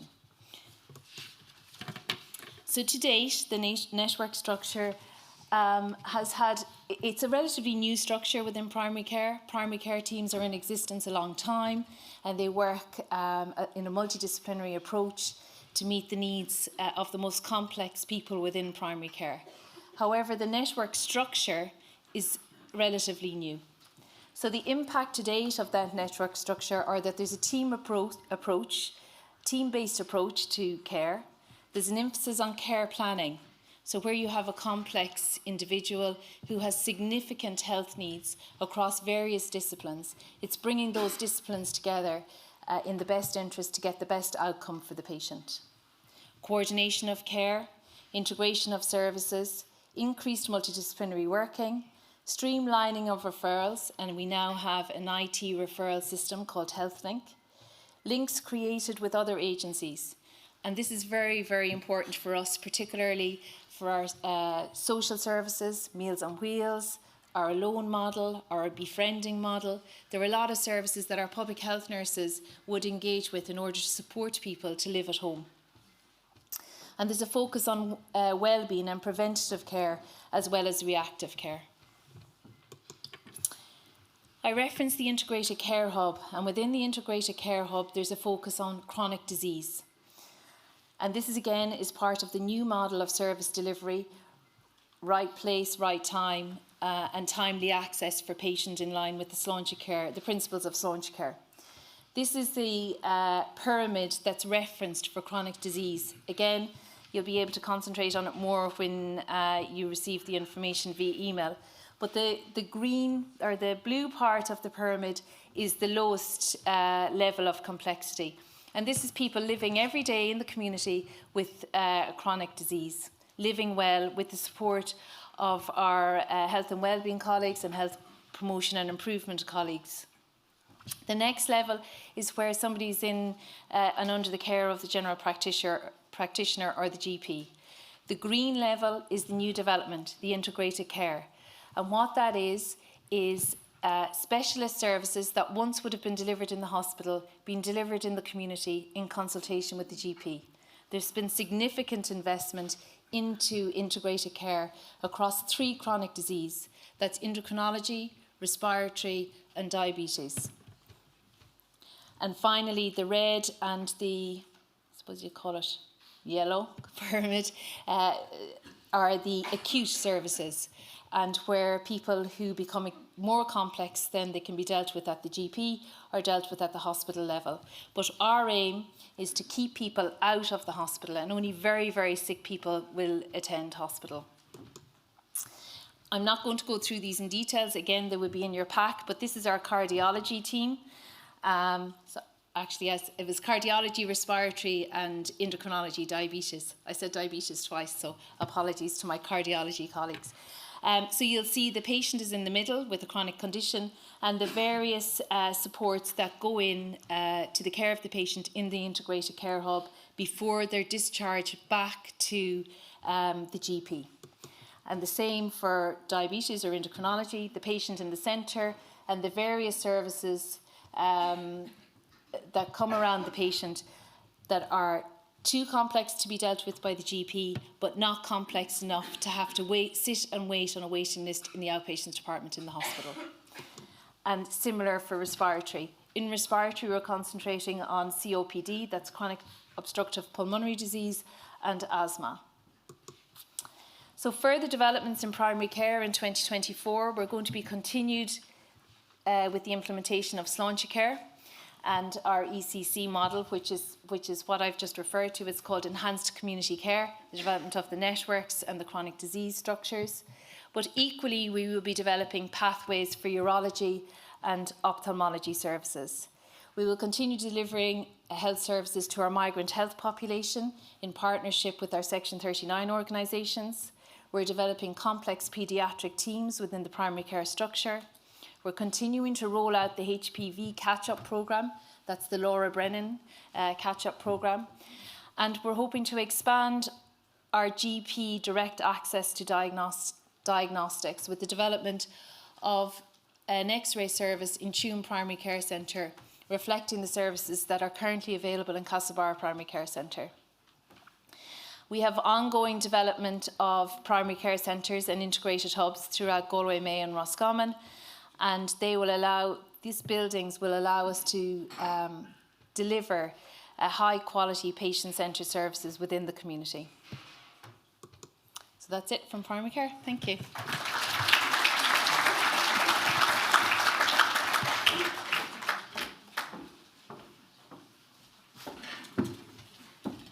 Thank you, Mary. Next, I'd like to introduce our Head of Service for Older Person Services, Mr. Des Mulligan. Des, you're welcome.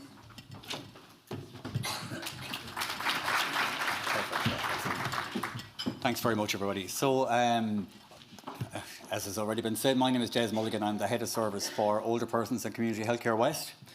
And within Older Persons, we currently allocate around 40 million out to a number of organisations across Community Healthcare West. What I wanted to depict is that all of the organisations in this room and all of the services that you provide, whether those services are home care services or daycare services, information and signposting services, ageing well initiatives, transportation, men's sheds, all of these things, these are the services that enable our older people to age well in their own communities. And they're an extremely important part of how we make sure that people maintain that choice around living at home, which is where people want to stay living. But what I wanted to really emphasise is that living well at home and all of the services that you provide are part of this much broader end-to-end service model of care for older people. So this is where most of you sit, is where the Living Well with Supports piece is. And Mary has done a really good job of explaining what happens in community healthcare networks. Community healthcare networks and primary care is where most people will access most of their health services. Okay? Across then, we have the integrated care teams for older people. So these are geriatrician-led teams, multidisciplinary teams in the community that are there to deal with older adults living with frailty, with complex care needs, who, because of an episode of illness or because of a fall, are below their baseline. And they need that rapid access to a multidisciplinary input to get them back to their baseline and back to living at home again. And then we move on to frailty at the front door and the services that happen within the hospital, so our emergency departments and our hospitals. So that's the final piece across in terms of that end-to-end pathway of care for older people. But it's important to understand that everything that you do in terms of enabling people to age well at home has a direct impact on every single piece of that model. So we know, for example, that when we are in a position to provide proper and timely social services to people within their local communities, it reduces their usage of primary care services. We know that when people have access to these kinds of social services within their local community, we're able to discharge people from hospitals much quicker. And we also know that with these secondary care teams that have been established with the integrated care programme for older people, what's really important in terms of the care planning that they do to wrap services around older people, they are highly dependent on all of the services that you provide. But of course, healthcare is extremely complex. It's not linear the way this is represented here. And a better way to represent it probably is that each of those different elements of that model are like cogs in a clock. And they're all turning. And so when they turn at the right pace, the older person traverses that end-to-end model of care for older people seamlessly. So you move within your primary care service into a secondary care model. Or when you're in hospital, you're able to get discharged in a timely fashion. When you're supported well at home by the services that all of you provide, we keep people in their own homes and out of nursing homes for as long as possible. But of course, it is highly complex. And each of these different elements of that model have their own inclusion and exclusion criteria. They have demands on services, they have staff shortages or whatever. And so when one element of the model breaks down, when all of a sudden a caseload is so large that they can't accept new referrals, for example, the entire model breaks down. And so that's why it's really important for all of us here to understand the role that all of you play across that end-to-end model of care for older people, because it's extremely important. And it delivers on what older people want. In any of the engagements we do with older people tell us that they want to stay living at home. They don't want to be passengers in their own healthcare journey. They want to be active participants. So they want access to information supports and signposting supports. That's what they want. So when we look at the living well with supports, and when we look at older persons and what our priorities are and what are the kind of issues and risks for us, one of the big issues for us in 2023 and certainly going forward in 2024 is access to home support. So we have many home support providers here in the room here this morning, and we also provide home support ourselves. But access to trained staff is becoming extremely difficult. And so therefore our ability to grow those services for older people is extremely hampered. And so what we need to look at then is look at all of the other types of supports that are out there, whether they're befriending services or day services or Meals on Wheels, transportation, men's sheds, all of these things. How do we look at putting in place care bundles around the older person that is not just dependent on home support? Because the other thing that we do need to understand is that enabling ageing well really is dependent on maintaining social connection. We have to enable older people to maintain social connection within their own communities. And if our default is home support, whereas yes, it's a great service and it comes directly into the person's own home, but it does take out that interaction with local community and engagement in group activities. And so that's why we do need to look at how we bundle services around older people that includes home support, but also looks at other services. So currently, a lot of this has been said already, but there are 101 service arrangements in place. And within older persons, we distribute about 40 million out to private agencies and Section 38 and Section 39 organisations. But all of this activity is an essential component around how we adopt a home-first approach. Like I said, older people want to stay living at home. When older people are in hospital and we're trying to move that person along, very often the default can be, like I said, home support, but can also be admission into long-term care. And that's not what people are looking for. There is a time, we do need to remember that there is a time for long-term care for older people, but sometimes people end up there prematurely, and we need to try and do everything we can with all of the services that you provide and we provide in partnership to keep people ageing well at home. And the key point from all of this is that our population is ageing, and we will need to grow these supports in the coming years. And John, in his presentation this morning, has talked about the financial difficulties that we are entering into in 2024. But again, I suppose it's about how we all work together in partnership and how we work smarter to sweat our assets and make sure that we are adequately using all of the services and the range of services for older people across that spectrum. So these are the home first principles, and I suppose most important for ourselves here is looking at, discharge planning and integration starts early. So for example, when somebody is in that hospital bed and we're trying to get them home, it's important that the discharge coordinators in the hospital are fully aware of who you are, what services you provide and how you access those services. Information is key for those people who are trying to keep the older person moving along and getting care delivered at the right level of complexity and the right care in the right place at the right time. And so the other principles really look at needs, will and preferences of the older person or what defines their care. No older adult should be assessed for home support or nursing home support from an acute hospital. Really, we should be assessing people from home. And that every older adult has equity of access to rehabilitation and to return to their own home. And so for yourselves, in terms of the supports that you provide here within the red circle, when we are discharging somebody from our acute hospital, it's important that all of this gets coordinated. Like I said, that the discharge coordinators in our hospitals are fully aware of who you are and what you provide and how older people can access those services. That's how we're going to keep older people living well at home. Thank you.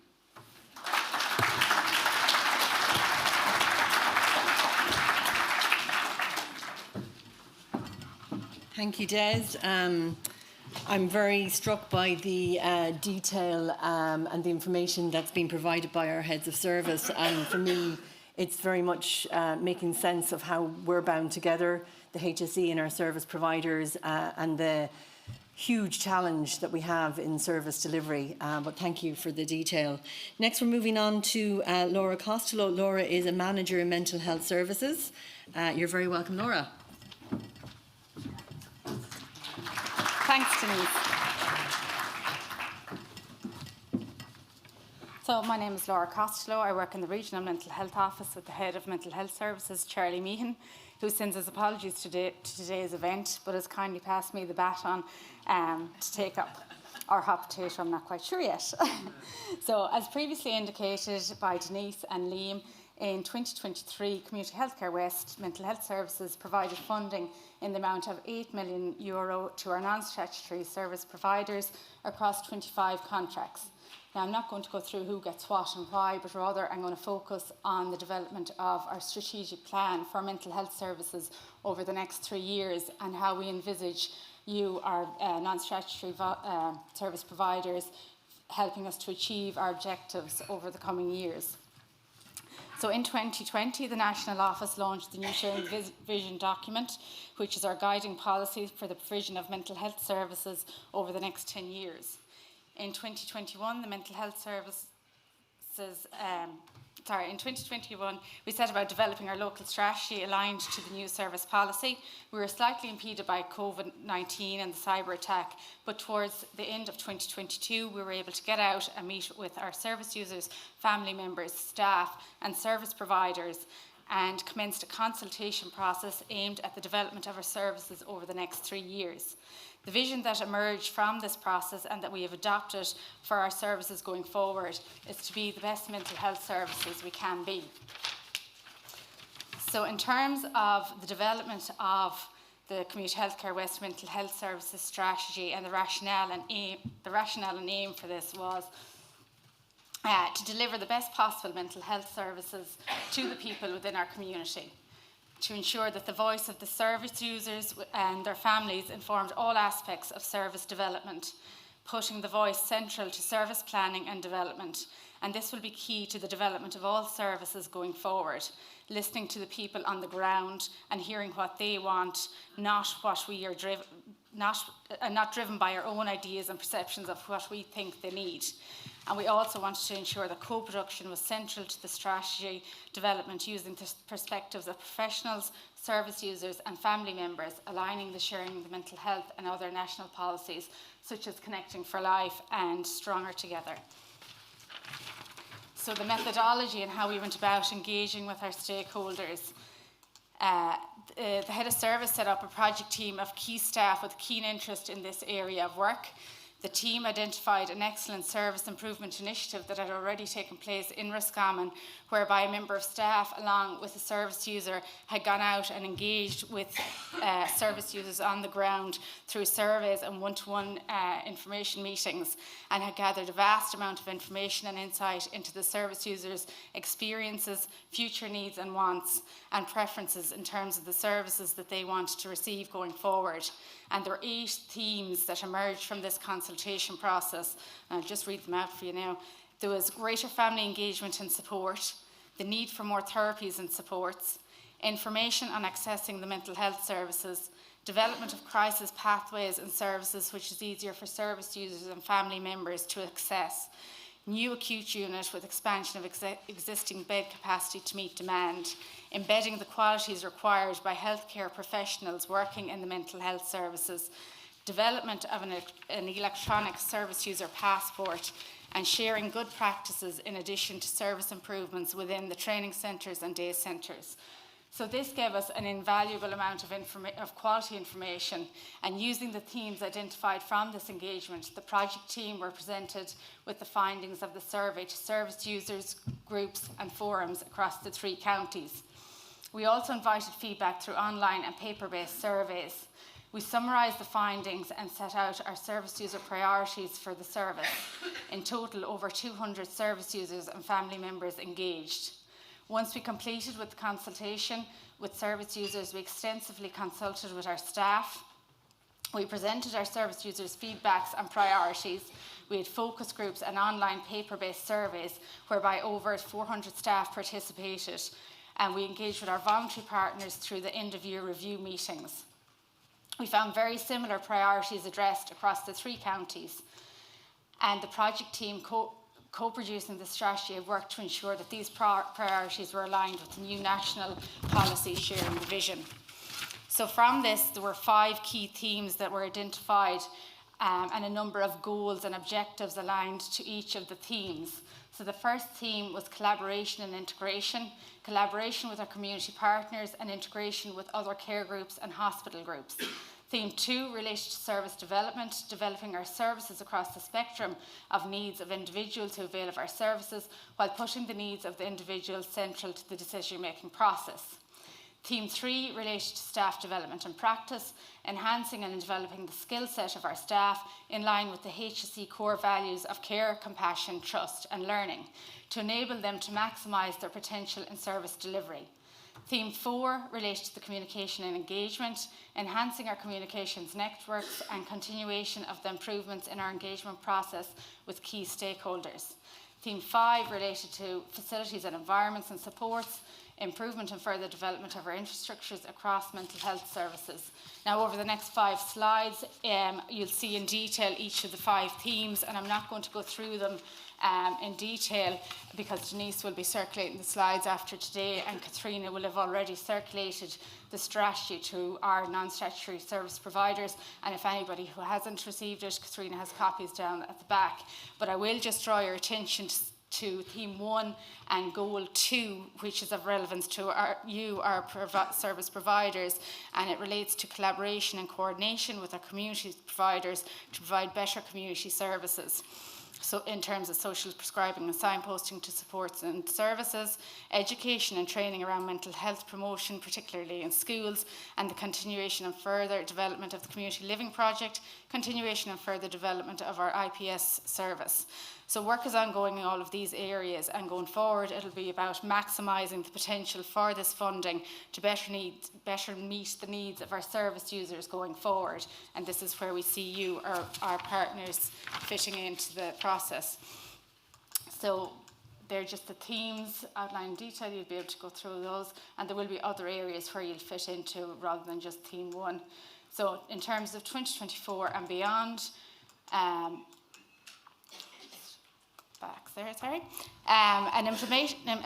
implementation plan is now being drafted by the project team and will be signed off by the overarching leadership group and will be widely circulated to all our staff, family members, service users and service providers. This will help inform the operational plan for Community Healthcare West for 2024 and beyond.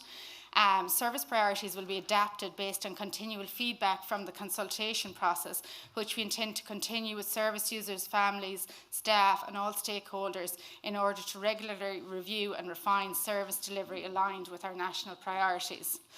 So in terms of your own input, we will continue to work guided by the partnership principles with you, our valued service providers, to ensure that the funding we allocate to you is aligned to our strategy over the coming years. So thank you for your time.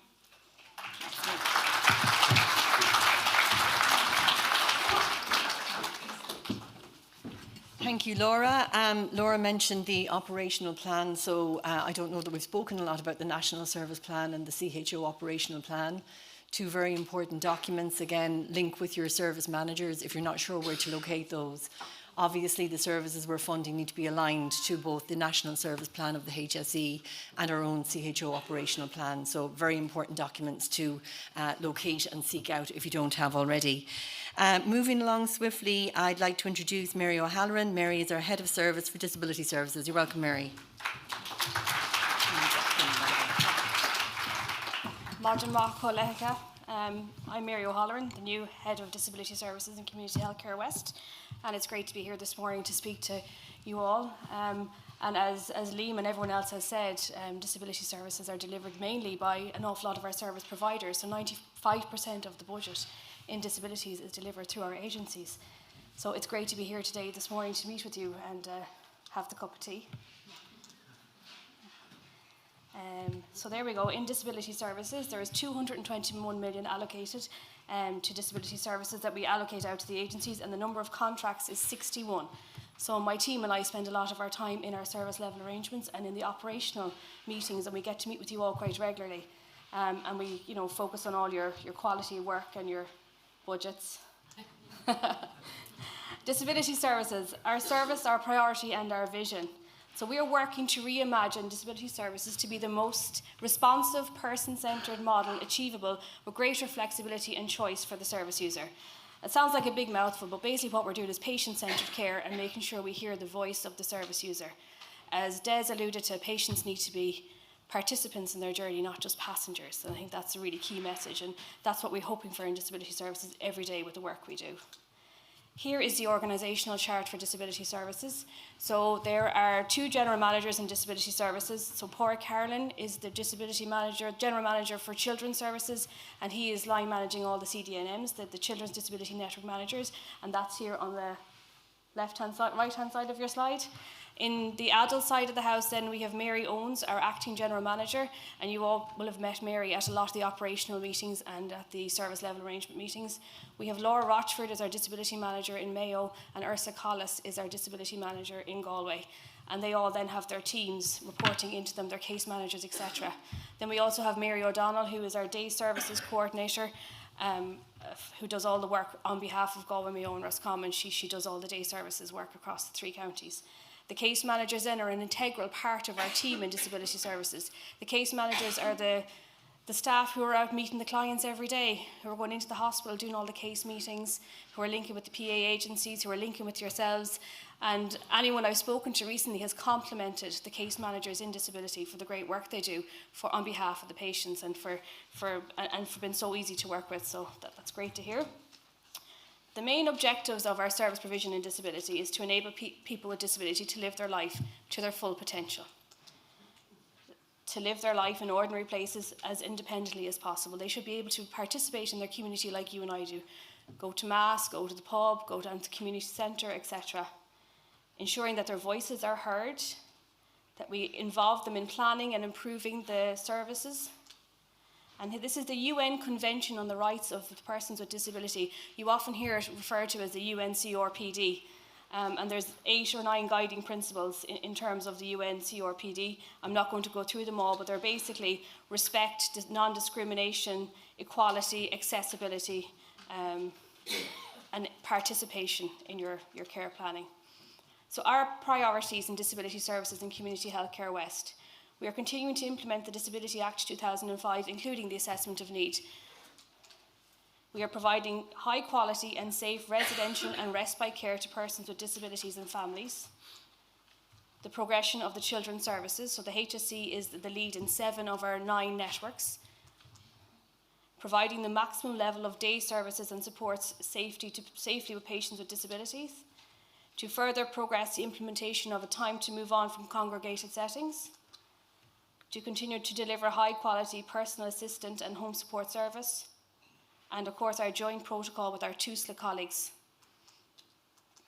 So just more on some of our priorities. Our assessment of need. I think it's fair to say that probably across all of our CHOs, assessment of need can be a pressure point. In our CHO, we work quite well with our primary care colleagues. We have 2 assessment of need officers in our department, one for Galway, which is Liz Hanley, and Catherine Kilkenny then for Mayo Roscommon. Both staff work exceptionally hard, linking in with families and then linking in with the disciplines, trying to get the statements of services done. And we do perform quite well in the assessment of need in our CHO. Our day services and school leaver programme, led out by Mary O'Donnell, who you will all know very, very well. That's a huge priority for us, and I suppose one of our pressure points with that at the moment is capital, making sure we're getting the premises we need to run our day services. And respite, children and adult, is always going to be a huge priority for us in disability services. And it's always a pressure point, particularly children's respite at the moment. And what happens sometimes when children's respite gets blocked, and then it leads to crisis then in other families across the CHO. And it can sometimes lead then to emergency residential placement, which is not where we want to be going. So respite is definitely a priority for us. Another priority is the continuation of our reconfiguration into our children's disability network teams. So as Mary Ward alluded to, we have 9 networks in our CHO. We are coterminous with primary care, so we match their networks which is great. We have our 9 CDNMs in, they're all in post. There's a lot of, I suppose, talk about the problems in the CDNTs at the moment. But my opinion on that is that they're still forming and norming, and they're not yet storming and forming, and they're not yet norming. They're still going through reconfiguration. So we are still doing our level best with access for children. And that has led us on then to the roadmap for service improvement, which was launched in October by Minister Rabbitte.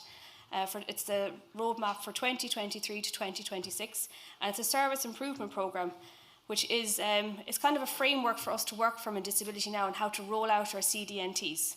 It's finally a framework we've been looking for all along. It may not be a perfect framework, but it's something to work towards.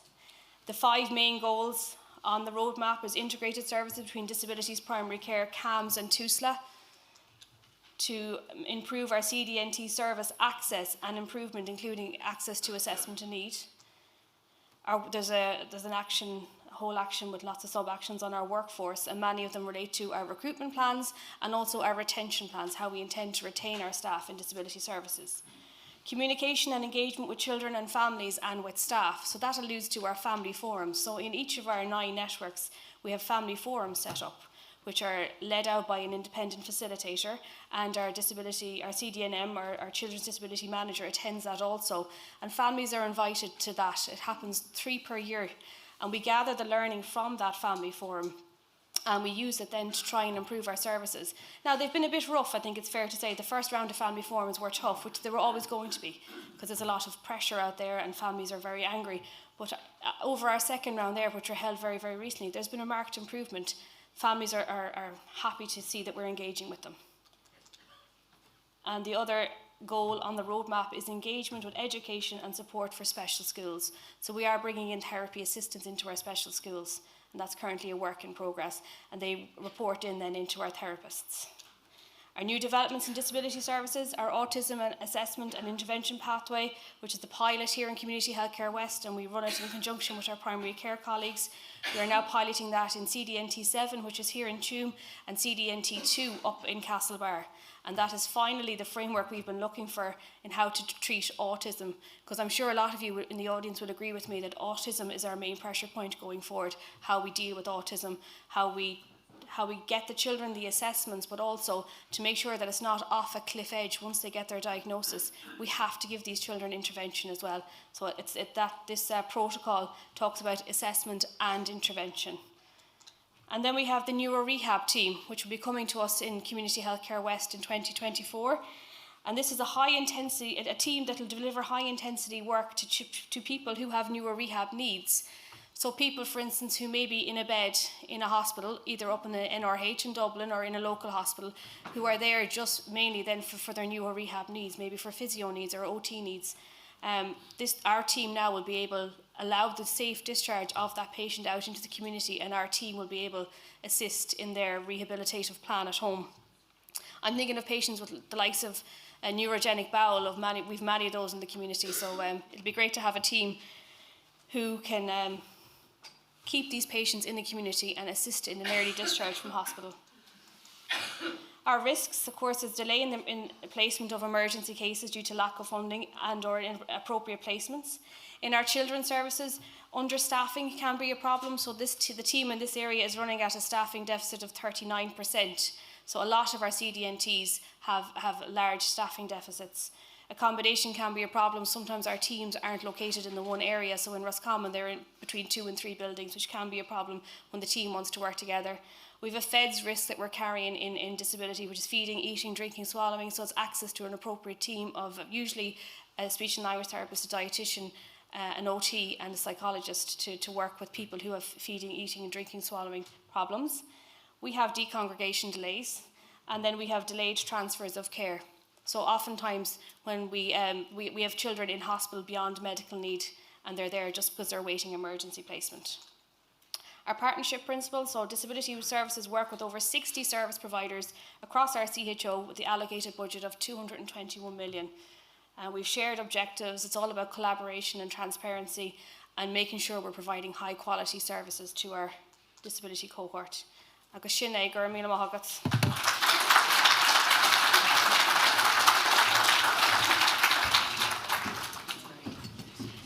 Thank you, Mary. Last but not least, I'd like to introduce you to our Head of Service for Health and Wellbeing, Elaine Prendergast. Elaine, you're welcome. Thank you. Yeah, see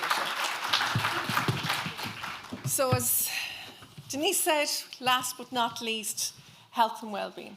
And you will have heard throughout all of the presentations that health and wellbeing is the glue that gels all of the divisions together, because no matter what service my colleagues are delivering, health and wellbeing falls into it in some way. So our main aim is to prevent disease progressing, so that people are living well at home, even if they have a chronic disease, okay? And the second aim is to make sure that trying and prevent chronic disease from happening in the first place. So you'll have seen from Liam's presentation, I only get 3.5 million for that. And of that, 450,000 is given to 4 service providers around the table here. Okay? We have a small team, and we're divided into kind of 4 sections there, 5 sections. So we've health promotion and improvement, and that's led by Adrian Lynham.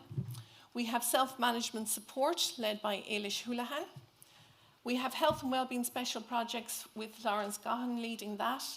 And more recently, we took on the COVID vaccination programme, and we did testing prior to that, which obviously no longer need testing. And then we have a business unit led by Sean Gordon, who was down on the table there in the corner. You may have met him throughout today. He will also be your link for any of the program for this event today as well. So these are the different programs that we deliver. Obviously, everything that we do is led by the Healthy Ireland plan that we have there. We also do work with primary care in the National Healthy Childhood Programme. We deliver Making Every Contact Count. We deliver the alcohol programme. We deliver a lot with our own staff in the rounds in relation to staff health and wellbeing. A big project that we've taken on in the last year or more is the social prescribing, and that has, we've about 8 social prescribers now. 4 of them are based in Mayo, 2 in County Galway and 1 in Roscommon. And we also have 1 aligned to the integrated care programme for older people as well. And that is, again, a huge piece, a huge programme working with people, keeping them well, keeping them living in their community.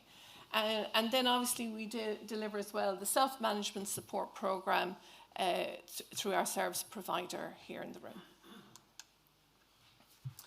One of the big projects that we are leading out on at the moment is the Sláintecare Healthy Communities, and this is an initiative focused on the implementation of enhanced health and wellbeing programmes within areas of great disadvantage and high proportion of young families. And there's 19 across the country, and in our region here in Galway, Mayo and Roscommon, it happens to be in Northwest Mayo. So that's a region from the North Mayo border, or the coastline there, from Ballycastle all the way across to Balmullet, down to Achill and across Tulmulranny. And in that kind of section there are enhanced programmes being delivered in around the smoking cessation, the healthy food made easy, social prescribing. We do parenting programmes as well, and making every contact count. In relation to smoking cessation, we have a huge target each year to achieve, and going into 2024, we will have to target over 1,200 people in the 3 counties to stop smoking.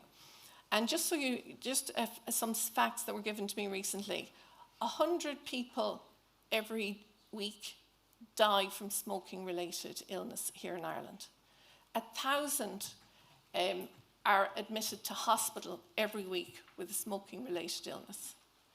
And 10% of our hospital capacity is taken up with people who are admitted with smoking-related illnesses. And that was described as the total of St. Vincent's Hospital in Dublin and the total of Limerick Hospital. If you imagine, they were just full with people with smoking-related illnesses. Okay, so these are some of our KPIs that we have to work on. This year, our smoking cessation was just over 1,100. Next year, it'll be 1,200. And they're the programmes that we run across the year. Just to go into vaccinations then, a new programme, as I said, we started a year and a half ago. We took on the vaccination programme from the Sale to Hospital group that had the governance and leadership of that. So we now have mobile vaccination teams administering COVID-19 and flu vaccinations to all residents and staff working in HSE and private nursing homes, and in any congregated setting. That could be mental health, disability.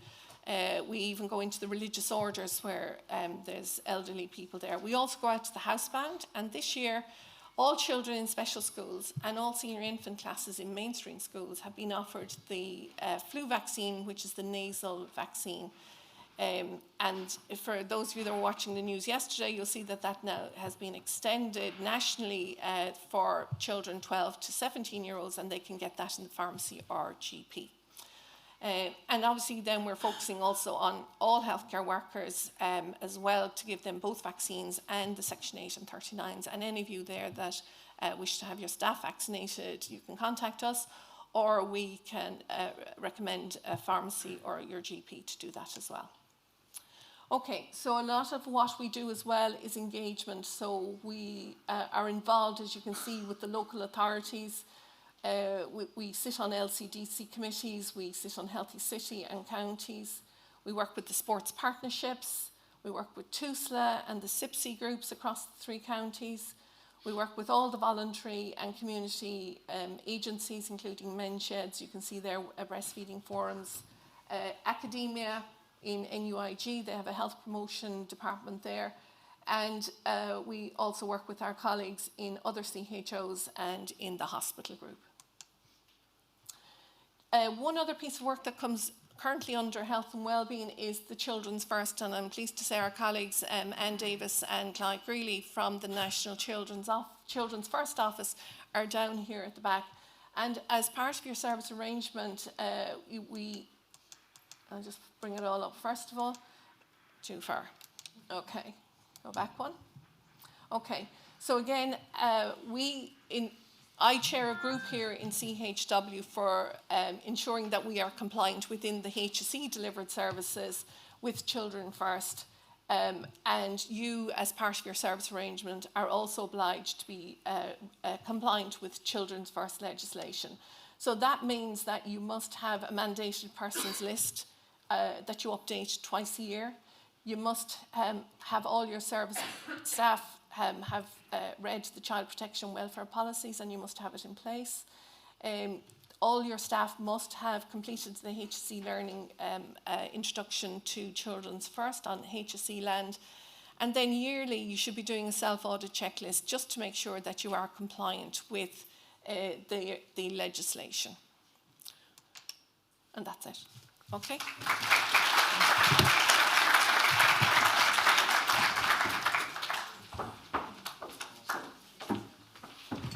Thank you, Elaine.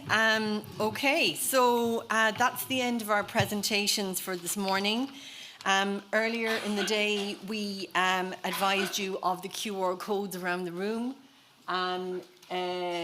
Hopefully you got a chance to scan them and feed in any questions. So I'm going to invite our senior management team and presenters up onto the stage, and we're going to look at some of the questions. There is actually a step area over here if we're fed up and down the stage.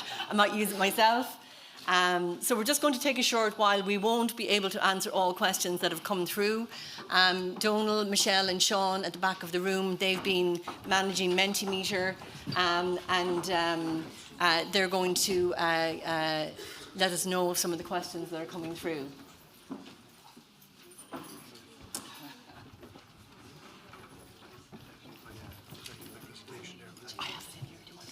Oh God, that's it, I think. Is that it? Yeah. Lovely.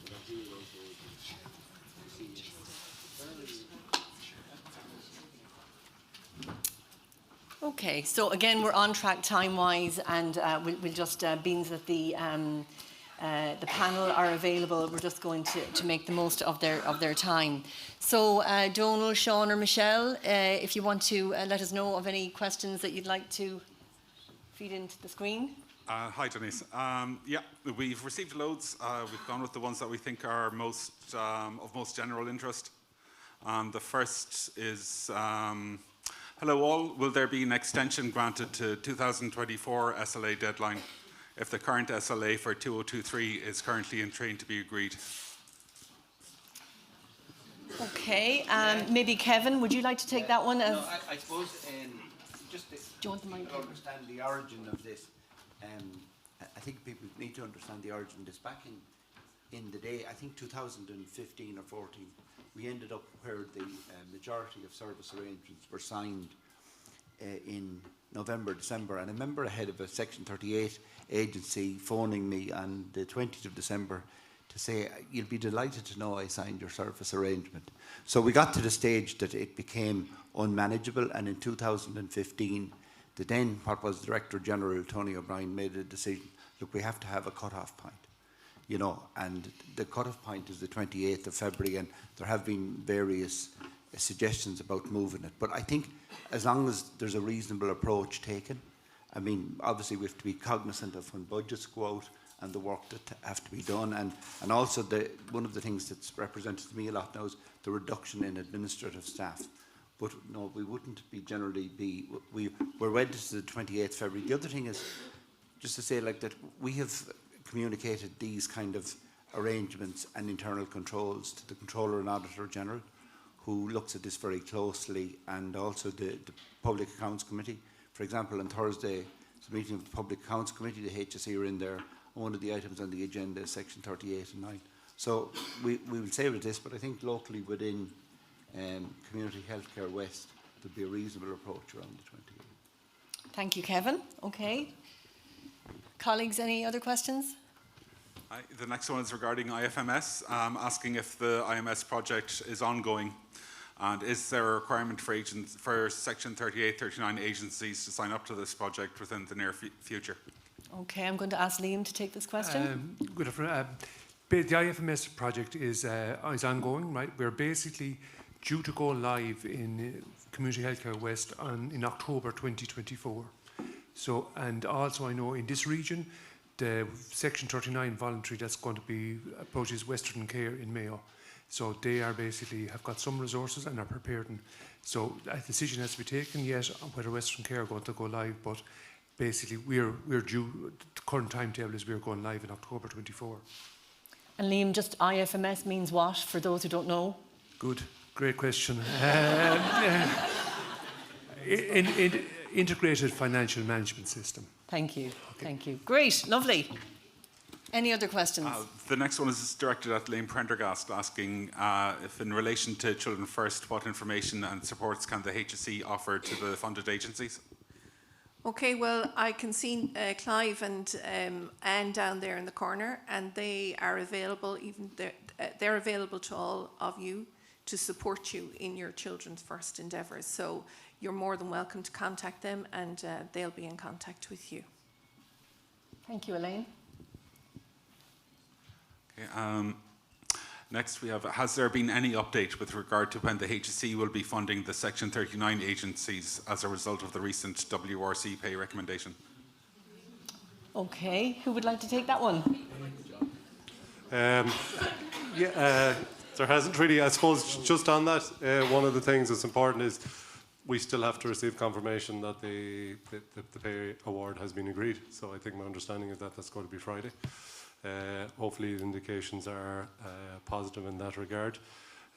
What I can tell you is that there are discussions that are ongoing. I've been part of those discussions myself, and will be again tomorrow evening, looking to see what way that can be funded as quickly as possible. It is logistically challenging because, as you've seen there today, there's multiple agencies ranging from those with a very high pay cost budget to those that would have lesser in terms of their pay costs and maybe a lot of non-pay. So all of that logistics has got to be worked out, but you can be assured that the discussions are ongoing. Behind the scenes conversations are happening around what's the best way to do it. There's always a diverse opinion on that. And I suppose one of the things that needs to remember at the moment now is that we're also dealing with two departments. We're not just dealing with the Department of Health, we're also dealing with the Department of Disability, Integration, Youth. I always miss 2 or 3 of them.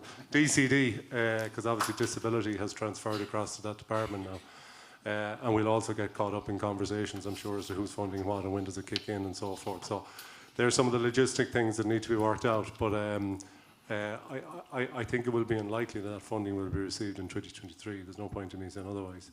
But I think it will be early 24, hopefully. And we are trying to promote, I think Liam and I have had the conversation, we'll probably having the conversation later, the least intrusive way of doing it as possible will be important.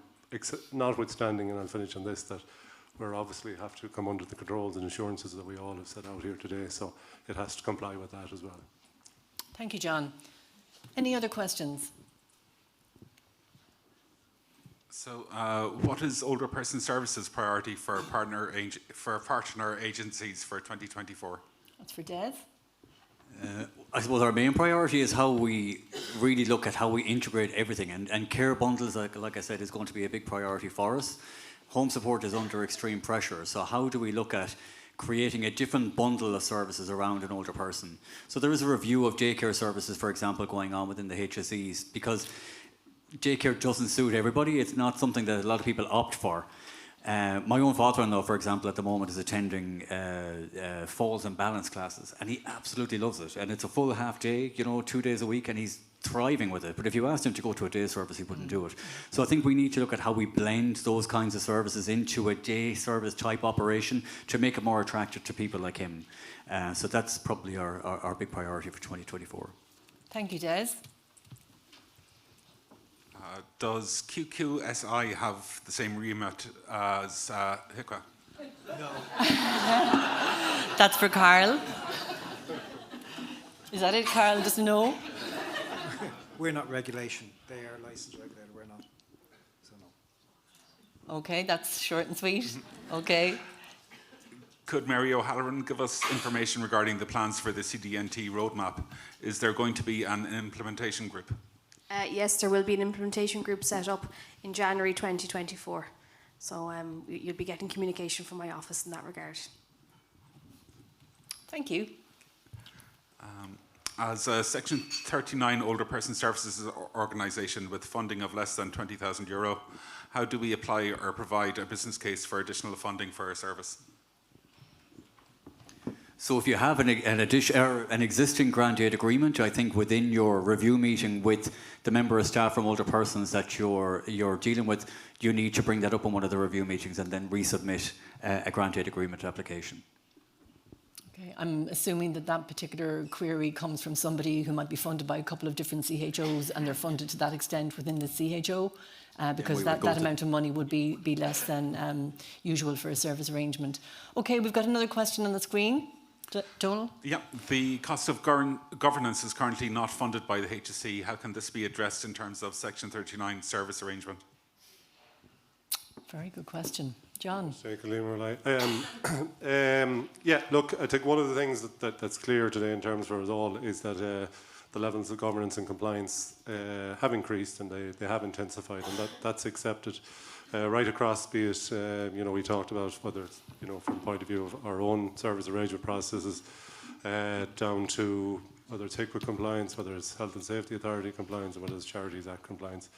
No more than what Des said there, that's a conversation that needs to be happening at your own, at the local table in regard with whether it's in disability, whether it's in older persons, whether it's in health and well-being, whatever it may be. Because each organisation will have different challenges depending on the scale and size of it. And I think what we will try to do, obviously, is to work with you around that. I mean, I think it's a challenge for us all because the governance compliances or governance, I suppose, processes that we all have to adhere to aren't just specific to the voluntary community and for-profit sector. They're also issues for ourselves. So we're always trying to find those, I suppose, in terms of different ways of working and trying to acknowledge that with additional compliance comes an additional ask of people. So all I can say in regards to that is I'm not going to give an expectation or a promise here to people today that I can't stand over. So what we do need to find is have that conversation locally and work together to see how we can achieve those efficiencies and achieve that in such a way that we're all trying to make sure that we're doing the right thing as effectively as possible. Okay, thank you, John. I'm watching our time and we are keen to end punctually. I think we might have 2 more questions. We'll at least take one of those. Okay, asking if comprehensive info session or workshop in Q1 24 could be arranged to correct completion of AFMRs. So detailed information and requirements regarding AFMRs. Okay, and that's from Joe. So I'm happy to take that. The review of AFMR and the use of AFMR would be led by our office. We're a very small team. I need to highlight that. We've got myself, Donal, Geraldine and Helen. We will make every effort to follow up on that query. Again, like John, I'm not going to promise something that we can't deliver on. Training is part of what we do, be it SPG training or regarding annual financial statement review. So we'll certainly look at that and I can commit that we will revert to you with what we can do to support. Okay, and there's one more, Donal? I think, is there? Asking if the 3.5% inflation funding should be included in SLAs for 2024. Liam? I haven't been informed of any inflation funding for 2024 yet. Our letter of determination hasn't arrived to us yet for 2024, so we're not in a position really to answer that question until I get the letter of determination and see what the allocation is. Okay, so but I have no indication yet there's any inflation funding in 2024 budget. Okay. Okay. So I propose that we leave our questions. Donal, can we follow up on any others that are available, or do we have a store of them, or how? We have a store of the questions, but we haven't recorded the names that they're against. So if people want to approach with any unanswered questions, we'll arrange that they're answered. I think any other questions that may arise are, once again, for your service manager, and if they can't answer them, they can go and seek the information for you. So I suggest that that's what you might do. So before everybody escapes from the room, first of all, I want to thank our panel for answering those questions. You're welcome to stay up there or move down. Before you leave, we would like you to take a few moments to help us with evaluation of this event. I mentioned at the very outset, this is the first time that we've done this independently of the National Compliance Unit. And we're very grateful for all the learning that came with that. So there is a QR code somewhere in the room on the screen. It's a different QR code than before. So again, we're going to ask you to use Mentimeter. And when you go into Mentimeter, there are some questions posed to you, and we would really value your response. So if you could just take a few minutes, if it is a case that you need to leave, you can take that with you, and we will include the QR code when we're liaising after this event. So we really, really do value your feedback. While you're doing that, I just want to take a few moments to thank you all for being here today. We're very conscious of the weather and your time and how valuable that is. So thank you for being here with us, and thank you for engaging, and thank you for networking with us today. I hope you're leaving here with something that you didn't know when you arrived. That was another ambition of this event. I also want to thank our presenters, our senior management team, and Kevin, who was with us today, for their content and the detail that they provided to us. I want to acknowledge the work done by the CHO key contact service managers and administrators who are here in the room. You've met some of them today, and I'm sure you know them and talk to them regularly. And included in that are the finance leads associated with your contracts. There's a huge amount of work that goes on behind the scenes to make all of this happen, so I want to acknowledge their work. And lastly, I want to acknowledge the working group that were involved in the planning for today. A fantastic team of people. We had Donal, Michelle, Deirdre, Katrina, Dermot, Sean, Regina, Orla and Aisling. So fantastic time, and great for team working from ourselves. We are a very kind of back office, the CMSU. We don't always get to meet a whole lot of people, so very much enjoyed that, and thank you. I also want to thank Atlantic Sound, Alex and Brian, who've been with us here today and have made things flow for us, and the visuals and so on. And I think that's it. So thank you very much. Please take time to do the evaluation. We do need your feedback. And when we're running one of these events again, we'll use that learning and hopefully provide a better event. So thank you all.